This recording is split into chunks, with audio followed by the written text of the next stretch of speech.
వ్యాసమహర్షి ప్రోక్తమైనటువంటి దేవీ భాగవతం అన్ని పురాణాలలోకి కూడా సర్వశ్రేష్టమైనటువంటి పురాణం. ఆ పురాణం శ్రవణం చేసిన, ఆ పురాణం పఠనం చేసిన మనకి కలిగేదేమిటి, మనకి కలిగే ప్రయోజనం ఏమిటి అనే విషయాన్ని నిన్న మనం టూకీగానే తెలుసుకున్నాం. విస్తారంగా తెలుసుకునేటువంటి అవకాశం మనకి లేదు అనే మాట లేదు, ఉంటుంది. ఉన్నంతలో మనం ఎంత తెలుసుకోవాలో అంత తెలుసుకోవడానికి ప్రయత్నం చేశాం. అయితే మన ఈ ప్రపంచం అంతా కూడా మూడింటితో తయారైంది. 3 గుణాలు, సత్వగుణం, రజోగుణం, తమోగుణం అనేటువంటివి 3 గుణాలు. అంటే ఆ మూడింటితో కలిసి ఈ ప్రపంచమంతా నిర్మితమైంది. మొత్తం ఏం చూసినా మొత్తం ఈ ప్రపంచంలో మీరు 84 లక్షల జీవరాశులనండి, 7 ఖండాలనండి, అక్కడ వాళ్ళు తెల్లవాళ్ళనండి, నల్లవాళ్ళనండి, ఇంకో ఎవరనండి, ఏదైనానండి, మొత్తం ఈ జంతుజాలం, ఈ మనుష్యులు కావచ్చు, ఎవరైనా కావచ్చు, దేవతలు కావచ్చు, మానవులు కావచ్చు, రాక్షసులు కావచ్చు, పశువులు కావచ్చు, క్రిమికీటకాలు ఏవైనా కూడా ఈ మూడింటిలోకే వచ్చేస్తాయి. సాత్విక, రాజసిక, తామసిక, ఈ మూడే ఈ గుణత్రయంలోనే మొత్తం అంతా ఏర్పడింది. అందువల్ల వీళ్ళ కోసం వచ్చినటువంటి పురాణాలు కూడా 3 రకాలు: సాత్విక పురాణాలు, రాజస పురాణాలు, తామస పురాణాలు. పురాణాలకి ఈ గుణాలు అంటగట్టడం ఏమిటండి? మనకేదో గుణాలు ఉంటాయి కానీ పురాణాలకు ఉంటాయంటే మనకి బోధ చేయడానికి వచ్చినటువంటివి కాబట్టి అలాగే ఉంటాయి. అయినప్పటికీ కూడా చివరికి మనకి ఏది మనకి శ్రేయోదాయకమో, ఏది మనకి హితకరమో దాన్ని చెప్పడానికి ఈ పురాణాలన్నీ బయలుదేరినాయని చెప్పుకున్నాం. అయితే మనకి ఈ ప్రపంచంలో అన్ని జన్మల కన్నా ఉత్తమమైనటువంటి జన్మ మనుష్య జన్మ అన్నాం. మనుష్య జన్మ ఎలా వస్తుంది? ఈ ప్రపంచంలో లభించనివి 3 ఏవైనా లభిస్తాయి, ఏదైనా మనం సంపాదించవచ్చు. మనుష్యుడి యొక్క తెలివితేటలు ఎంత తెలివితేటలంటే, మనుష్యుడికి దాదాపుగా దేవుడికి ఎంత శక్తి ఉందో అంత శక్తి ఉందన్నట్టుగా మనం చూస్తున్నాం. ఇవాళ వచ్చినటువంటి ఆవిష్కరణలను చూస్తుంటే, శాస్త్రీయమైనటువంటి ఆవిష్కరణలు అంటే ఈ సైంటిఫిక్గా ఏవైతే అన్నీ సంపాదిస్తున్నామో వీటన్నింటితో మానవుడికి ఇంత శక్తి ఉందా, ఇంత శక్తిగా సంపన్నుడు మానవుడు అనిపిస్తోంది. అయితే ఈ మనుష్యుడికి ఈ జన్మ మనుష్యుడిగా పుట్టడానికి ఏమిటి కారణం? మనుష్యత్వం అనేది అంత తేలిగ్గా రాదు. ప్రపంచంలో ఉన్నటువంటి అన్ని జీవరాశుల్లో మనిషి ఒక జీవి. ఈ మనిషిగా ఎలా పుట్టాడు అంటే ఇది కూడా లభించనటువంటిదే, చాలా కష్టం ఇది లభించటం, ఇది దుర్లభం. ఇదే కాకుండా ఇంకొక 2 ఉన్నాయి. దుర్లభం త్రయమే వైతత్ దైవానుగ్రహ హేతుకం మనుష్యత్వం ముముక్షుత్వం మహాపురుష సంశ్రయ. మనిషిగా పుట్టడం, మనిషిగా పుట్టిన తర్వాత నేను మనిషిగా పుట్టాను అంటే అన్ని జీవరాశుల కన్నా బుద్ధిని కలిగి ఉన్నాను కాబట్టి ఈ మనుష్య జన్మలో ఏం సంపాదించుకోవాలో అది సంపాదించుకోకపోతే మనం నష్టపోతాం అనే భావన కలగటం ముముక్ష అంటే ముక్తిని పొందాలనే కోరిక. ఇహ చేదవేదీ దధసత్యమస్తి నచేదిహా వేదీన్ మహతీ వినష్టి భూతేషు భూతేషు విచిత్య ధీరా ప్రేత్యాస్మాల్లోకాదమృతా భవంతి అంటుంది కేనోపనిషత్తు. అంటే ఏమిటి? ఈ మనుష్య జన్మలో తెలుసుకున్నావా నువ్వు సత్యాన్ని పొందుతావు. నువ్వు ఇప్పుడున్నది అసత్యమే, నువ్వు సత్యంలో లేవు. అసత్యంలో ఉండి సత్యాన్ని పొందాలి. అసత్యే వర్త్మని స్థిత్వా తతసత్యం సమీహతే. అసత్యంలో ఉన్నావు, అసత్యంలో ఉన్నానని తెలుసుకున్నావు. ఈ తెలుసుకోవడానికి మనుష్య జన్మ ఉపకరించింది. దీని నుంచి సత్యంలోకి వెళ్ళాలి. ముముక్షుత్వం అంటే దీనిలో నుంచి తరించాలనిపించడం. దీనికి ఏదైనా ఒక మహాపురుషులు, మహానుభావులు, మన భారతీ తీర్థస్వామి వారి లాంటి వారి యొక్క అనుగ్రహం కలగడం. ఆ అనుగ్రహం వల్ల ఏమిటంటే మనకి ఉత్తమ సంస్కారం కలిగి మన బుద్ధి సక్రమంగా తీసుకోదగినటువంటి జ్ఞానాన్ని యథాతథంగా తీసుకోగలుగుతుంది. లేకపోతే ఇప్పుడు మనం ఎన్నో పుస్తకాలు స్వయంగా చదువుకోగల వాళ్ళు ఉన్నారు మీలో. ఎన్నో విషయాలు పెద్దల ద్వారా చాలా వినుంటారు, ఎన్నో విషయాలు తెలుసును స్వయంగా. అయినా కూడా ఏదో వెలితి, ఆ వెలితి ఎప్పుడు పోతుంది? ఒక మహాపురుషుల అనుగ్రహం ఉంటే పోతుంది, కొరత పోతుంది, మనకి జ్ఞానం దృఢమవుతుంది. ఇదే సత్యం, ఇది యథార్థం, ఇది సత్యం కాదు, ఇది యథార్థం కాదు, పక్కకి లాగేస్తూ ఉంటుంది మన బుద్ధిని. నిరంతరం అజ్ఞానంలో ఉన్నంతకాలం మనం ఈ కర్మ, మనకి ప్రారంధం ఉన్నంతకాలం, మనకి ఎప్పుడైతే ఈ కర్మ ఉందో, మనం చేసుకున్నటువంటి కర్మ తొలగినంత వరకు కూడా, మనం చేసుకున్నటువంటి అనేక జన్మల నుంచి మనం మూట కట్టుకొచ్చుకున్నటువంటి కర్మ ఏదైతే ఉందో అది, దానిలో మంచి చెడు రెండూ ఉంటాయి. ఆ కర్మ మనకి ఉన్నంతకాలం, కర్మక్షయం కానంతకాలం మనకి ఏమిటంటే ఈ ఎంత జ్ఞానం తెలిసినప్పటికీ కూడా అది నిలబడదు. మళ్ళీ వెళ్ళి మోహంలో పడిపోతూ ఉంటాం, మళ్ళీ వ్యామోహం మనని ఆవరిస్తూనే ఉంటుంది, అందులోనే ఉంటాం తప్ప ఆ వ్యామోహంలోంచి యువతలకి రాం. అందువల్ల మహాపురుష సంశ్రయం ఒకటి కావాలి. అయితే మొత్తం మీద ఇక్కడ మనకి మార్గాలు 3 ఉన్నాయి. వేదం చెప్పిన మార్గాలు మనకి తరించడానికి 3 మార్గాలు: కర్మ మార్గం, జ్ఞాన మార్గం, భక్తి మార్గం. ఈ మార్గాలలో మోక్షం ఏ మార్గం వల్ల వస్తుంది అంటే దేవీ భాగవతం చెప్తోంది, వినా జ్ఞానేన సర్వజ్ఞ నైవ ముక్తి కదాచన భ్రమతాం కాలచక్రేణ నరాణాం త్రిగుణాత్మకే. ఈ మనుష్యులు ఎప్పుడు కూడా ఈ 3 గుణాలలోనే తిరుగుతూ ఉంటారు. అంటే మనం పూర్తిగా సత్వగుణంలో ఉండం, పూర్తిగా రజోగుణంలో ఉండం, పూర్తిగా తమోగుణంలో ఉండం. ఒక గుణం హెచ్చుగా ఉండొచ్చు, ఒక్కొక్కప్పుడు బాగా హెచ్చుగా ఉంటుంది, మిగతా 2 కొంచెం తక్కువగా ఉండొచ్చు. ఏదో ఒకటి మొత్తం మీద ఈ గుణాలతో మాత్రం, ఈ గుణాల్లోనే తిరుగుతూ ఉంటాం. ఈ సత్వ రజస్ తమో గుణాలు. సత్వం అంటే మంచి, తేలిగ్గా చెప్పుకోవాలంటే. రజస్సు అంటే కొంచెం అహంకారం, ఈగో అంటాం కదా. తమస్సు అంటే ఏమీ తెలియని స్థితి, అజ్ఞానం అన్నమాట.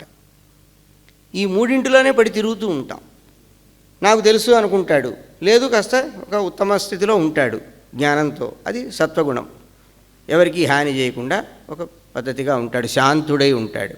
రజోగుణంలో కొంచెం నేను ఇంతవాణ్ణి నేను అనుకోవటం. తర్వాత తమోగుణంలో ఏమీ తెలియని స్థితి. అయితే వీటిల్లోంచి బయటపడాలి, గుణాతీతుడు కావాలి, ఈ గుణములకు అతీతుడు కావాలి. అది మోక్షం అంటే. ఆ మోక్షం ఎలా వస్తుంది? జ్ఞానంతో మాత్రమే వస్తుంది. మనం చేయవలసినటువంటి కర్మల్ని చెయ్యాలి. కర్మలంటే మనం వేదం చెప్పింది ఇవి చేయొచ్చు, ఇవి చేయకూడదు అని. వాటిని విధి నిషేధం అంటారు. విధి అంటే చెయ్యతగినది. ఇప్పుడు నిన్న మనం అనుకున్నాం, కొన్ని కర్మానుష్ఠానాలు చేస్తే మనకి ఏమీ రాదు, పుణ్యం రాదు అనుకున్నాం. అది చేయకపోతే మనకి ఇబ్బంది అన్నాం. కానీ దానివల్ల వచ్చే పాపం లేకుండా వస్తుంది, అది ప్రయోజనమే కదా. చెయ్యకపోతే వచ్చే పాపం రాదు కదా చేస్తే, లేకపోతే ఆ పాపం మూట కట్టుకుంటాం. దానివల్ల అది ప్రతిబంధకం అయిపోయి మనకి జ్ఞానాన్ని కలిగించడానికి అది ప్రతిబంధకం అవుతుంది. ప్రతిబంధకమై మనకి జ్ఞానం కలగక అది మనం ఇంకా ఎన్నో జన్మలు అజ్ఞానంలో పడి ఇంకా ఎన్నో జన్మలు ఎత్తవలసి ఉంటుంది. కాబట్టి వేదం చెప్పినటువంటి ధర్మాన్ని మనం చెయ్యతగినంత యథాశక్తి, ఏ కాలంలో ఉన్నామో, ఏ ప్రదేశంలో ఉన్నామో, ఎక్కడున్నామో. ఇప్పుడు ఎక్కడో చలి దేశాల్లో ఉన్నారనుకోండి, వాడు సూర్యోదయాత్ పూర్వం లేచి సంధ్యావందనం చేయాలి అంటే వాడు ఒక పెద్ద మరి కణకణ మండే నిప్పుల కణిక మధ్య పొయ్యి మధ్య ఏదో వాడు ఒళ్ళు కాసుకుంటూ ప్రాణం పోయే పరిస్థితిలో వాడు ఉన్నాడు అనుకోండి, వాడు ఎక్కడ చేస్తాడు? ఇప్పుడు ఏదో వేరే ప్రాంతాల్లో వాడు చొక్కా వేసుకుని దేవుడికి పూజ చేస్తాడన్నాం, అది వేరే విషయం. వాడి దేశాన్ని బట్టి వాడి ఆచారం అక్కడ ఉంటుంది, దేశాచారం ఉంటుంది. ఇక్కడ మనం అట్లా వేసుకుని చేయక్కర్లేదు. మనకి ఇక్కడ ఉన్న పద్ధతి వేరు, అక్కడ వారికి ఉన్న పద్ధతి వేరు. అందువల్ల అక్కడ అలా చేశారు కాబట్టి అటువంటి మహాక్షేత్రంలోనే అటువంటి చోట చేస్తే మనం ఎందుకు చేయకూడదండి అంటే అలా కుదరదు, దేనికి దానికి ఉంటుంది. కాబట్టి నిషిద్ధమైనటువంటి కర్మలు చేయకుండా ఇవి చేయకూడదు అని వేదం చెప్పింది. కొన్ని పనులని అవి చేయకుండా చెయ్యాలన్న పనులని మనం చేయడానికి చాలా ప్రయత్నం చేసి ఎంత చేయగలిగితే అంత చేయడం యథావిధిగా. ఎవరో చూస్తూ వీడియో తీస్తున్నారా లేదా, ఫోటో తీసుకుంటున్నారా లేదా, మనం చేస్తుంటే ఇక రికార్డ్ చేస్తున్నారా లేదా, ఈ పిచ్చి వేషాలు వేయకుండా మనం చిత్తశుద్ధితో చెయ్యాలి. చేస్తేనే దానివల్ల బలం వస్తుంది తప్ప వీడియోలకి ఫోటోలకి పోజులు ఇస్తూ చేసే దానివల్ల ఏమీ ప్రయోజనం రాదు. అవి ఊరికే అవే మిగులుతాయి. తర్వాత ఎవడు చూసేవాడు కూడా లేదు. మన చూసేవాడు ఎవడుంటాడండి? ఎవడికి కావాలా మొహమ్మత్తి ఈవేళ. అందువల్ల జ్ఞానం కలగటం తప్ప మరి దేనివల్ల కూడా, అంటే కర్మ వల్ల కేవలం చిత్తశుద్ధి కలగాలి. కర్మలు ఆచరించడం వల్ల మన మనస్సు శుద్ధమవుతుంది.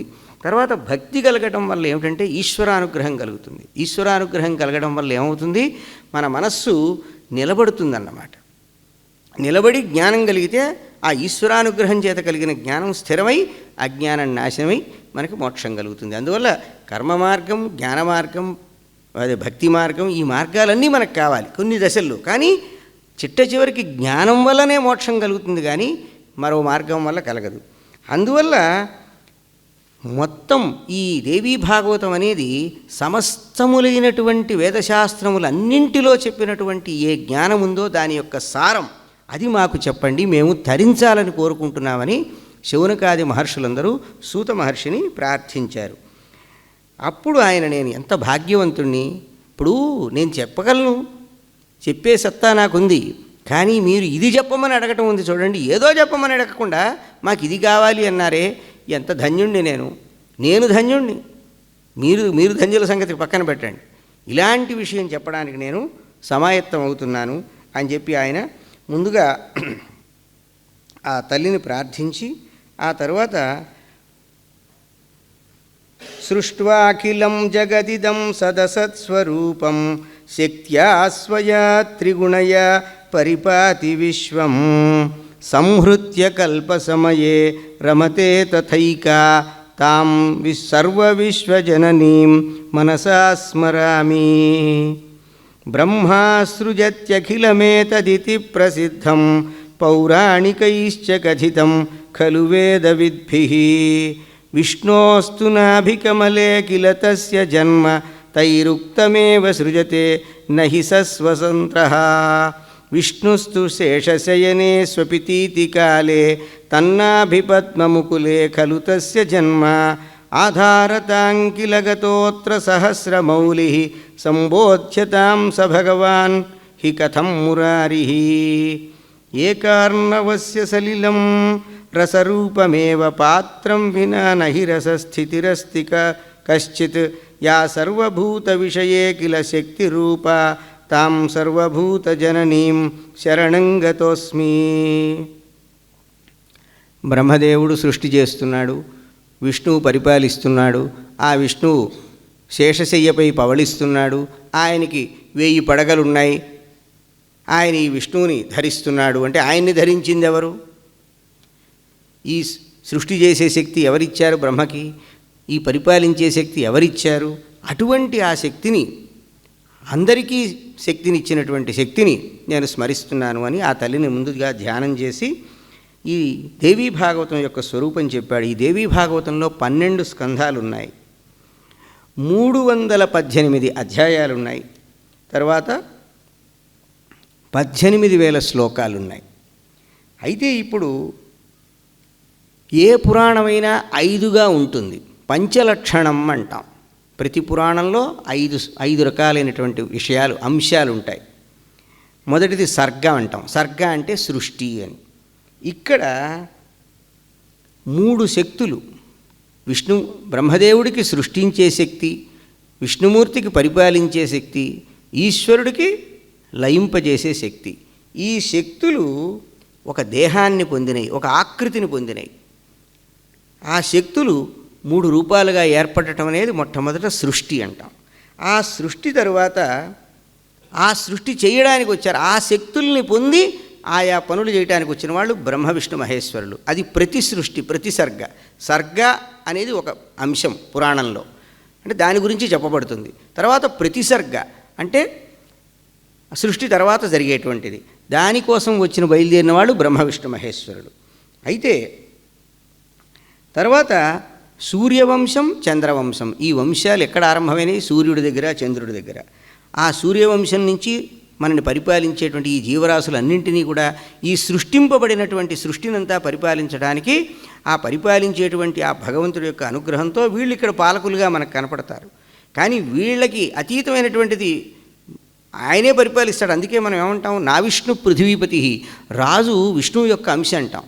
అంటే పరిపాలించేటువంటి వాడికి ఈ మొత్తం మీద వాడేదో ఒక గ్రామమో, ఒక నగరమో, ఒక రాజ్యమో, ఒక దేశమో పరిపాలిస్తున్నాడు అనుకుందాము, ఒక ఖండమో. కానీ అంతటినీ పరిపాలించే శక్తి, వీళ్ళందరికీ శక్తినిచ్చేవాడు విష్ణువు అన్నమాట. వాళ్ళందరిలో ప్రవేశించి పరిపాలించేది ఆయనే. తర్వాత ఈ రాజవంశాలు, సూర్యవంశం, చంద్రవంశం, ఆ రాజుల యొక్క చరిత్ర, అది వంశం అంటారు. సర్గశ్చ ప్రతిసర్గశ్చ వంశ. సర్గ అనేది ఒకటి పురాణంలో మొదటి అంశం, ప్రతిసర్గ అనేది రెండవ అంశం, తర్వాత వంశములు, ఈ సృష్టింపబడినటువంటి సృష్టినంతా కూడా పరిపాలించడానికి వచ్చినటువంటి సూర్యవంశరాజులు, చంద్రవంశరాజులు. తర్వాత ఆ రాజులలో మనువులు ఏర్పడ్డారు. మనకిప్పుడు వైవస్వత మన్వంతరే అంటున్నాం. ఆ మనువుల యొక్క విషయాన్ని చెప్పేటువంటిది మన్వంతరం అంటాం. సర్గ, ప్రతిసర్గ, వంశము, మన్వంతరం. ఆ తర్వాత ఆ మనువుల యొక్క వంశాల గురించి చెప్పడం, అది వంశానుచరితం. ప్రతి పురాణంలో ఈ 5 అంశాలు ఉంటాయి. ఇవి కాక భాగవతంలో 10 అంశాలు ఉన్నాయి. అది ఒక ప్రత్యేకమైనటువంటి గ్రంథం. భాగవతం అనేది ఒక ప్రత్యేకమైన గ్రంథం. అది అన్ని లక్షణాలు ఉన్నాయి. అన్ని పురాణాల్లో సామాన్యంగా ఉండవలసినవి ఈ 5 లక్షణాలు. అయితే మరి మనము కాలం గురించి నిన్న చెప్పుకున్నాం. ఈ కాలం అనేది కృత, త్రేత, ద్వాపర, కలియుగాలుగా ఉంటుంది. ఈ కృత, త్రేత, ద్వాపర, కలియుగాలన్నీ కలిపి ఒక మహాయుగం. ఇలాగా వస్తూనే ఉంటాయి. ఇప్పుడు కలియుగం అయిన తర్వాత మళ్ళీ కృతయుగం వస్తుంది, మళ్ళీ త్రేతాయుగం, మళ్ళీ ద్వాపరయుగం, మళ్ళీ కలియుగం. ప్రతి ద్వాపర యుగంలో కూడా వ్యాసుల వారు మనకుంటారు, వేదవ్యాసుల వారు ఉంటారు. 28 మహాయుగాలు జరిగినాయి ఇప్పటికి. ఇది 28వ మహాయుగం. ఇందులో కృష్ణద్వైపాయనుడు అనేటువంటి వేదవ్యాసుల వారు వేద విభాగం చేసి ఇదంతా కూడా ఈ దేవీ భాగవతం మనకు అందించారు. ఈ విషయం మనందరికీ కూడా కొంతమందికి, చాలామందికి తెలుసు. ఆ విషయం అయితే ఉంది, బాగానే ఉంది. ఇప్పుడు ఈ వ్యాసుల వారు అంటే ఈ 28వ మహాయుగంలో ఈ దేవీ భాగవతాన్ని అందించినటువంటి వ్యాసుల వారు ఒకప్పుడు సరస్వతీ నదీ తీరంలో ఆశ్రమంలో ఉన్నారు. ఏదో ఒకవైపు చూస్తున్నారు ఆయన. చూస్తుంటే 2 పిచ్చుకలు చాలా ఎంతో సుఖంగా ఉండడం చూశారు ఆయన. ఆశ్చర్యం వేసింది వాళ్ళకి. అప్పుడే అట చూసుకుంటూ అవి ఆనందంగా ఉంటుంటే అంతలో పిచ్చుక పిల్ల పుట్టింది.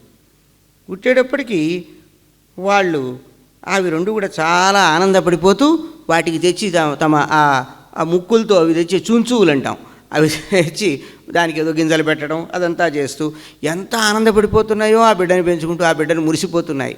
ఇదంతా చూశాడు. చూసేటప్పటికి పాపం ఎంత బాగుందో అనిపించింది. ఏమీ లేకపోయానే నాకు, ఏమిటిది, ఏమైనా ఉందా? ఒక బిడ్డ లేకపోతే గతే ఉంది, స్వర్గం లేనే లేదు, అపుత్రస్య గతిర్నాస్తి. తర్వాత మనువు మొదలైనటువంటి మహానుభావులు ధర్మశాస్త్రాల్లో చెప్పారు, నాయనా కుమారుణ్ణి పొందితే స్వర్గం వస్తుంది. తర్వాత మరి చనిపోయే సమయంలో మృత్యుకాలంలో భూమి మీద పడుకోబెడితే, నేల మీద పడుకోబెట్టినప్పుడు దర్భలు పరిచి ఎంతో దుఃఖంగా కొడుకులు లేని వాళ్ళ పరిస్థితి ఏమిటి? ఎవడు నీ ఎంత డబ్బు సంపాదించాను, ఎంత మూట కట్టాను, ఇంట్లో ఎన్నో పాత్రలు కొనిపెట్టాను, ఎంత ఫర్నిచర్ అండి, మరి ఎంత అందమైన ఇల్లు నిర్మించాను, దీనికి ఎవడయ్యా యజమాని? నేనా పోతున్నాను ఒంటరిగా, పిల్లలు లేరు, ఇదంతా ఎవడు మూట కట్టుకుపోవాలి అని ఎంత బాధ కలుగుతుంది. పోయేవాడు ఎంత తపతప వాడు ప్రాణం అంతా కొట్టుకుపోతూ ఉంటుంది. నా పరిస్థితి ఇలాగే ఉంటుంది కదా, పోయే సమయంలో మనస్సు ఎంత బాధపడుతుంది. అందువల్ల అని ఇట్లా వ్యాసుల వారు పరిపరి విధాలు చాలా చింతకు అది చూసి ముచ్చటపడిపోయి, నా గతి ఏమిటి, నాకేమీ లేదే, ఇదంతా ఏమిటి, ఇంత మూటగా ఇన్ని పురాణాలు రాశాడు, ఇదంతా కనీసం ఓ కాపీ ఇంటో ఉందనుకోండి, ఇది మా నాన్నగారు రాశారు, మా తాతగారు రాశారని చెప్పేవాళ్ళైనా ఉండాలిగా. దిక్కుమాలింది, ఇప్పుడు మూట కట్టుకుందంతా ఏమైపోయింది, ఇదంతాను ఏదో ఉంటుంది పాపం. ఇలా చాలా బాధపడి, ఇలా కాదు నేను తపస్సు చేస్తానని మేరుపర్వతం దగ్గరికి వెళ్ళారు. మేరుపర్వతం దగ్గరికి వెళ్ళి ఇప్పుడు వెళ్ళిన తర్వాత ఆయనకు డౌట్ వచ్చింది, ఓ సందేహం, ఏ దేవుణ్ణి నేను ఉపాసించాలి? వచ్చాను, పవిత్రమైనటువంటి స్థలానికి వచ్చాను, నా మనసులో ఒక చింత ఉంది, ఆ చింత తీర్చేందుకు ఏదో దైవారాధన చేద్దాం అనుకున్నాను. ఏ దేవుణ్ణి ఉపాసించను ఇప్పుడు నేను? ఎవడు నాకు మంచి వరం ఇవ్వడంలో సమర్థుడు అని ఈ విధంగా విష్ణువుని ఏమన్నా ఆరాధించనా, శివుణ్ణి ఆరాధించనా, దేవేంద్రుణ్ణి ఆరాధించనా, బ్రహ్మదేవుణ్ణి ఆరాధించనా, సూర్యుడిని ఆరాధించనా, గణపతిని ఆరాధించనా, సుబ్రహ్మణ్య స్వామిని ఆరాధించనా, అగ్నిహోత్రుని ఆరాధించనా, వరుణుని ఆరాధించనా, ఎవరిని ఆరాధించాలి అనుకుంటూ పరిపరి విధాలుగా ఆలోచిస్తున్నాడు. అప్పుడు నారదుల వారు వచ్చారు. నారదుల వారు ఏదో మామూలుగా ఆయన ఏదో తిరుగుతూ సంచారం చేస్తున్నాడు, సంచారం చేస్తూ అక్కడికి వచ్చాడు. వచ్చేటప్పటికి వ్యాసుల వారికి చాలా సంతోషం కలిగింది. ఆయనకి యథావిధిగా పూజ చేసి ఆయన్ని గౌరవించి కుశల ప్రశ్నలు ఇవి వేసి ఆయనతో కూర్చుంటే, ఏమిటయ్యా నీ ముఖంలో ఏమి ఇట్టా ఉంది, ఏదో తేడాగా ఉన్నావు, హుషారుగా లేవే అన్నాడు. అంటే పిల్లలు లేని వాళ్ళకి దిక్కే ఉందండి, కొడుకు లేని వాళ్ళకి, అందుకని బాధపడుతున్నాను, నాకు సంతానం లేదే అని బాధపడుతున్నాను అన్నాడు.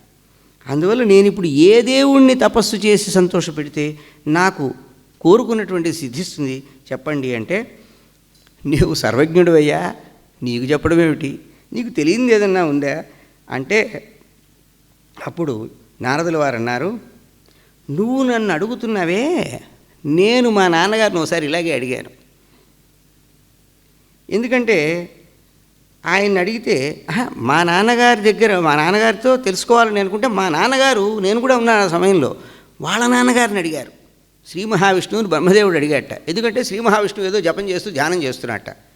నానా నువ్వు ధ్యానం చేయటం ఏమిటి, ఇంతవాడివి అంతవాడివి అని చెప్పి, ధ్యానస్థంచ హరిం దృష్ట్వా పితా మే విస్మయంగతః, నా తండ్రి బ్రహ్మదేవుడు ఆయన తండ్రి శ్రీ మహావిష్ణువు ధ్యానం చేస్తూ ఉంటే ఆశ్చర్యపోయాడు. పర్యపృచ్ఛత దేవేశం శ్రీనాథం జగతపతిం కౌస్తుభోద్భాసితం దివ్యం శంఖచక్ర గదాధరం పీతాంబరం చతుర్బాహుం శ్రీవత్సాంకితవక్షసం శరణం సర్వలోకానాం దేవదేవం జగద్గురుం వాసుదేవం జగన్నాథం తప్యమానం మహత్తపః. మా నాన్నగారు సామాన్యుడా, ఆయన శంఖచక్ర గదాధారి అయి ఉన్నాడు, పీతాంబరం కట్టుకున్నాడు, చతుర్బాహు 4 బాహు, ఆయనకి శ్రీవత్సం అని ఒక పుట్టుమచ్చ ఉంది, ఆయన సమస్త లోకాలకి కూడా దిక్కు, అటువంటి మహానుభావుడు ఆయన తపస్సు చేస్తున్నాడు. ఇదేమిటి నాన్న నువ్వు తపస్సు చేయడం ఏమిటి అంటే, విస్మయోయం మమాత్యర్థం త్వం సర్వజగతాం ప్రభు ధ్యానయుక్తోసి దేవేశ కించిత్రమతఃపరం త్వన్నాభికమలాజ్జాతః కర్తాహమఖిలస్య త్వత్తఃకోప్యధికోస్త్యత్ర తందేవం బ్రూహి మామతే భూ జానామ్యహం జగన్నాథ త్వమాదిః సర్వకారణం కర్తా పాలయిత హర్త సమర్థ సర్వకార్యకృత్. నాన్న ఈ సమస్త సృష్టిని నువ్వు పరిపాలిస్తున్నావు, నీకు పుట్టిన నేను ఇదంతా సృష్టిస్తున్నాను, మనం ఇంత వాళ్ళం, నువ్వు పుట్టించిన నేను కేవలం సంకల్పంతో సృష్టించేస్తున్నాను, ఇదైతే బాగుండును అంటే చాలు, సోకామయత, ఊరిక సంకల్ప మాత్రంతో ఈ సృష్టి అయిపోతుంది. ఆయన ఏదో రా మెటీరియల్ ఏదో తీసుకొచ్చి అదంతా పెట్టి తయారు చేసి, ఇదంతా ఈ బ్రహ్మదేవుడు ఇలా ఎలా తయారు చేశాడు, ఈ మట్టి ఎలా తయారు చేశాడు, ఈ గాలి ఎలా తయారు చేశాడు, ఇవన్నీ మనం చెప్పడానికి లేదు, సంకల్ప మాత్రంతో చేశాడు. ఇదంతా చేశాను నేను. అలాంటిది సూర్యుడు తిరుగుతున్నాడు నీ వల్ల, ఆకాశంలో ఈ వాయువు అంతా కూడా వాయువు వీచుతున్నాడు, ఇదంతా జరుగుతోంది కదా, నువ్వు ఎవరిని ధ్యానం చేస్తున్నావని ఆశ్చర్యంగా అడిగాడు. అప్పుడు శ్రీ మహావిష్ణువు అన్నాడు, శృణుష్వైకమనా బ్రహ్మన్ త్వాం బ్రవీమి మనోగతం. నా మనసులో ఉన్నది చెప్తాను ఇప్పుడు విను. యద్యపి త్వాం శివం మాం చ స్థితి సృష్టి అంతకారణం తేజానంతి జనా సర్వే సదేవాసురమానవాః. నిన్ను నన్ను శివుణ్ణి సృష్టి స్థితి లయాలు చేస్తున్నామని చెప్పి అందరూ అనుకుంటున్నారు, నిజమే. స్రష్టాత్వం పాలకశ్చాహం హరస్సంహారకారకాః. మనం ఈ పనులలో ఎలా ఉన్నాం, కృతాశక్త్యేతి సంతర్కః క్రియతే వేదపారగైః. కానీ వేదవేత్తలు తెలుసు వారికి, ఇది ఒక శక్తి చేత వీళ్ళకి ఈ పొజిషన్స్, వీళ్ళకి ఈ ఆ పదవులు వచ్చినాయి. బ్రహ్మదేవుడికి సృష్టి చేసేటువంటిది ఏదో ఒక శక్తి, ఒక అచింత్యమైనటువంటి శక్తి, మనం తెలుసుకోలేనటువంటి శక్తి, అది వేదవేత్తలకి తెలుసు ఆ విషయం. జగత్ సంజననే శక్తి త్వయితిష్టతి రాజసీ. నువ్వు సృష్టి చేసేటువంటి శక్తి నీలో ఉంది, రాజసీ శక్తి అని దానికి పేరు. అలాగే సాత్వికీ మయీ, నా యందు సాత్వికీ శక్తి, పరిపాలించే శక్తి. రుద్రే తామసీ పరికీర్తిత, ఈశ్వరుడి యందు తామసీ శక్తి, సంహారకుడైనటువంటి ఈశ్వరుడి యందు. తయా విరహితస్త్వం తత్కర్మకరణే ప్రభు, ఆమె ఇచ్చిన శక్తి, అంతేగాని నువ్వు కాదు నువ్వు ఆవిడ కనుక ఆ శక్తిని ఇవ్వకపోతే నీవు చేస్తున్నాననుకున్న పనిలో నీవు ఏమీ సమర్థుడివి కాదు. నాహం పాలయితుం శక్తః, నేను పరిపాలించడానికి శక్తి లేనివాడిని. సంహర్తున్నాపి శంకరః, శంకరుడికి ఆ సంహారం చేసే శక్తి లేదు. తయా తదధీనా వయం సర్వే వర్తామః సతతం విభో. ఆ తల్లి యొక్క అధీనంలో మనమంతా ఉన్నాం, మనకి ఈ శక్తులు ఆమె నుంచి సంప్రాప్తమైనాయి అని చెప్పి ఆయన కొన్ని విషయాలు చెప్పాడు. ఆ శక్తిని, ఆ శక్తి వల్లే నాకు ఇదంతా అని చెప్పడానికి మధుకైటభ వృత్తాంతం చెప్పాడు. దుర్గా సప్తశతిలో ఏదైతే వృత్తాంతం ఉందో నిన్న మనం స్మరించాం. ఆ మధుకైటభ వృత్తాంతం చెప్పినప్పుడు ఆ మధుకైటభులు అనేటువంటి రాక్షసులు చాలా బలశాలురై వాళ్ళు శ్రీ మహావిష్ణువు యోగనిద్రలో ఉన్నప్పుడు, బ్రహ్మదేవుడు ఆయన నాభికమలంలో ఉన్నప్పుడు ఆ విష్ణువు యొక్క ఆ చెవులలో ఉండే మలం నుంచి వారు రావడం, ఆ తర్వాత బ్రహ్మదేవుడు భయపడటం, బ్రహ్మదేవుడు స్తుతించడం, విష్ణుమూర్తి యోగనిద్ర నుంచి నిద్రలేచి వాళ్ళతో 5000 సంవత్సరాలు యుద్ధం చేశాడు. చేస్తే ఆయన వల్ల కాలేదు. అప్పుడు నేను చేయటం ఏమిటి, నేనంత పెద్ద మొనగాడినా అని ఆయన స్మరణ తెచ్చుకుని స్మరించి ఆ తల్లిని ధ్యానం చేశాడు. ఆమెను స్తోత్రం చేస్తే అప్పుడు ఆమె వరం ఇచ్చింది, నువ్వు గెలుస్తావని. కొంచెం వాళ్ళ మనస్సులో వికారం కలిగేటట్టు చేసింది. చేసిన తర్వాత అప్పుడు శ్రీ మహావిష్ణువు కొంచెం వాళ్ళని తెలివిగా ఏం చేశాడంటే వాళ్ళని మెప్పించేట్టుగా ఏదో చేశాడు. చేసిన తర్వాత నువ్వు ఏదైనా వరం కోరుకో అన్నారు వాళ్ళు. వరం కోరుకునేటప్పటికీ మిమ్మల్ని నేను చంపేసేట్టు వరం ఇవ్వండి అన్నాడు. దొరికిందిలే ఛాన్స్ అని. అప్పుడు నువ్వు అంత మొత్తం జలార్ణవం, అంతా నీళ్లు తప్ప ఏం లేవు, జలం లేని చోట చంపమన్నాడు. చంపమంటే ఆ శ్రీ మహావిష్ణువు తన తొడల్ని చాలా విస్తరింపజేసి ఆ తొడల మీద పెట్టుకుని చంపుతూ ఉంటే వాళ్ళు ఇంకా పెరిగిపోతున్నాయి, వాళ్ళ శరీరాలు పెరిగినంత మేర ఇంకా పెంచుకుంటూ వెళుతున్నాడు ఆయన తొడల్ని. చివరికి మొత్తం మీద ఆ తొడల మీద చంపేస్తే వాళ్ళ యొక్క మేధస్సు, వాళ్ళ శరీరంలో ఉండేటువంటి అదంతా కూడా అదంతా నిండిపోయింది ఆ జలంలో. అలాగ వాళ్ళ మేధస్సుతో, అంటే వారి రక్తం ఇదంతా కూడా ఉంది కదా, వాళ్ళ శరీరంలో ఉన్నటువంటి ఆ ధాతువులు అవన్నీ కూడా వచ్చేసేసి ఈ నీళ్ళలో పడిపోయి ఈ భూమి ఏర్పడింది. కాబట్టి ఇది మధుకైటభుల యొక్క మేధస్సుతో ఏర్పడింది కాబట్టి దీనికి మేదిని అని పేరు ఈ భూమికి. అందువల్ల మట్టి తినకూడదు, ఎందుకంటే అది మట్టి మనం, కానీ కొన్ని చోట్ల మాత్రమే మట్టిని మనం స్వీకరిస్తాం తప్ప అన్ని చోట్ల మట్టిని మనం స్వీకరించం. చాలా పవిత్ర స్థలాల్లో ఏదో గంగా మృత్తిక, తర్వాత మరి బృందావనంలో మృత్తిక, ఇలాంటి మృత్తికలేవో మనం వాటిని స్వీకరిస్తాం తప్ప ఇంకెక్కడ పడితే అక్కడ మట్టి తింటాం, అవి తినకూడదు. ఊరికి ఆ మట్టిని కూడా ఏం చేస్తాం, ఆ గంగలో మట్టో లేకపోతే బృందావనంలో మట్టో ఏదో ముఖాన్ని పట్టుకోవడమో తల మీద పెట్టుకోవడమో చేస్తాం, కానీ నోట్లో వేసుకోకూడదు, మట్టిని నోట్లో వేసుకోకూడదు అని ఆ విధంగా చెప్పడం జరిగింది. ఇది అంటే ఇదంతా నేను అసమర్థుణ్ణి, నాకు శక్తి ఎక్కడి నుంచి వచ్చింది అని నేను తలచి ఆ శక్తిని ధ్యానిస్తేనే మళ్ళీ నేను చేయగలిగాను నా పని నేను. కాబట్టి ఈ శక్తి నాది కాదు, నాకు శక్తినిచ్చిన తల్లి ఉంది. మనందరికీ కూడా ఈ శక్తులు ఆ తల్లి వల్ల వచ్చినాయి, ఆమె సర్వాధికురాలు అని చెప్పి శ్రీ మహావిష్ణువు బ్రహ్మదేవుడికి చెప్పాడు.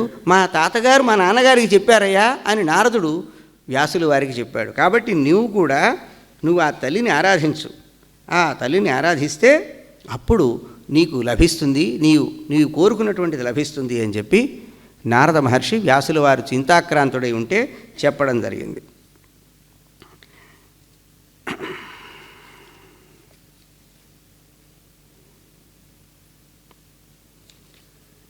ఆ తర్వాత వేదములు కూడా ఆ తల్లిని మరి ధ్యానం చేయడం, ఎందుకంటే వేదాలకు కూడా మనకి శృతి గీతంలాగా భాగవతంలో ఇక్కడ ఆ విధంగా ఉంది. మరి ఆ దేవతల చేత, వేదాల చేత కూడా స్తుతింపబడినటువంటి మహాశక్తి. ఆ తరువాత మరి ఒకసారి ఇంకొక విషయం చెప్తున్నాడు విష్ణుమూర్తి. ఒకసారి ఏం జరిగిందంటే ఆయన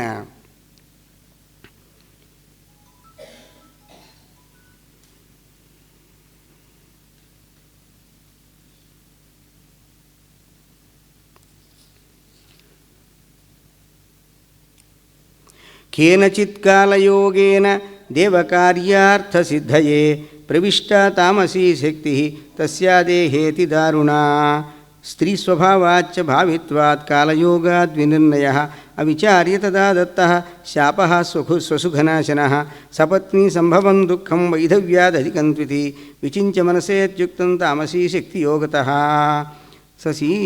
సపత్నీ సంభవ అనృతం సాహసం మాయా మూర్ఖత్వమతిలోభత అశౌచం నిర్తయత్వంచ స్త్రీణాం దోషా స్వభావజాః సశీర్షం వాసుదేవంతం కరోమ్యధ్య యథా పురా శిరోస్య అపయోగేన నిమగ్నం లవణాంబుధౌ. ఒకసారి శ్రీ మహావిష్ణువుకి శాపం ఏర్పడింది. ఎందుకో ఒకరోజు ఆయన లక్ష్మీదేవితో ఉన్నప్పుడు లక్ష్మీదేవి వంక ఏదో ఒక రకంగా చూశాట. చూసేప్పటికి నాతో ఇలా చూస్తావా నువ్వు నన్ను, నేను ఇంత అందగత్తిని, ఇంత బాగుంటాను, ఏమిటా చూపు అని చెప్పి ఆవిడ వెంటనే నీ శిరస్సు ఖండింపబడుగాక అని చెప్పించిందిట. సరే, ఆ తర్వాత ఆయనకి పాపం ఆయన ఒకసారి ఏదో ఒక శ్రమతో నిద్రించి ఉన్నాడు. నిద్రించి ఉన్నప్పుడు ఆ ధనస్సును పెట్టుకుని ఆ ధనస్సు మీద పడుకున్నట్ట. పడుకునుంటే ఆ ధనుస్సు యొక్క అంచుని ఏదో ఎంతకాలానికి లేవలేదు. ఇంతలో ఏదో ఒక రాక్షసుడు వచ్చాడు. వాడు హయగ్రీవుడనే ఒక రాక్షసుడు. ఆ రాక్షసుడు బారిన పడి దేవతలంతా చాలా బాధపడుతూ, ఈయనేమో ఆయన్ని శరణు పెట్టడానికి వస్తే ఆయన శుభ్రంగా నిద్రపోతున్నాడు. నిద్రపోతుంటే ఎలాగిలాగని చెప్పి వాళ్ళు మెల్లిగా ఒక పురుగుని ఏదో తయారు చేసి ఆ పురుగుని దాని దగ్గరికి పంపించారు. ఆ ధనస్సుని అది కొరకడం మొదలెట్టింది. కొరికిన తర్వాత అది కాస్త ఆ ధనస్సు ఏదో కొంచెం అది ఆ బాణం సంధింపబడి ఉంది. దానివల్ల అది కాస్త వెళ్ళి ఆ విష్ణువు యొక్క తల కాస్త తెగిపోయింది. తెగిపోయిన తర్వాత అప్పుడు మళ్ళీ దేవతలంతా కూడా ధ్యానం చేయటం, అప్పుడు అమ్మవారు అనుగ్రహించి ఆయనకి మళ్ళీ ఒక మన అశ్వశిరస్సు గుర్రం యొక్క తలను అంటించడం, హయగ్రీవుడు ఆ విధంగా ఏర్పడటం, ఇవన్నీ కూడా విష్ణుమూర్తి చెప్పాడు బ్రహ్మదేవుడికి. ఇలాగ ఎన్నో రకాలైనటువంటి ఆపదలు రావడం, ఏదొచ్చినా అన్ని ఆపదల్లో కూడా మళ్ళీ నేను నిలదొక్కుని ఈ పరిపాలన చేయటం, దీని అంతటికీ కారణం ఆ తల్లి. కాబట్టి ఆ తల్లి నుంచి వచ్చింది ఈ శక్తి అంతా కూడా. ఇంతమంది ఈ శక్తి సంపన్నులందరికీ శక్తి ఆ తల్లి అని చెప్పి చెప్పడం. అందువల్ల నీవు కూడా ఆ తల్లిని ఆరాధించు అని చెప్తే అప్పుడు మరి వ్యాసుల వారు ఆ శక్తిని ఆరాధించేటువంటి స్థితి వచ్చిందన్నమాట.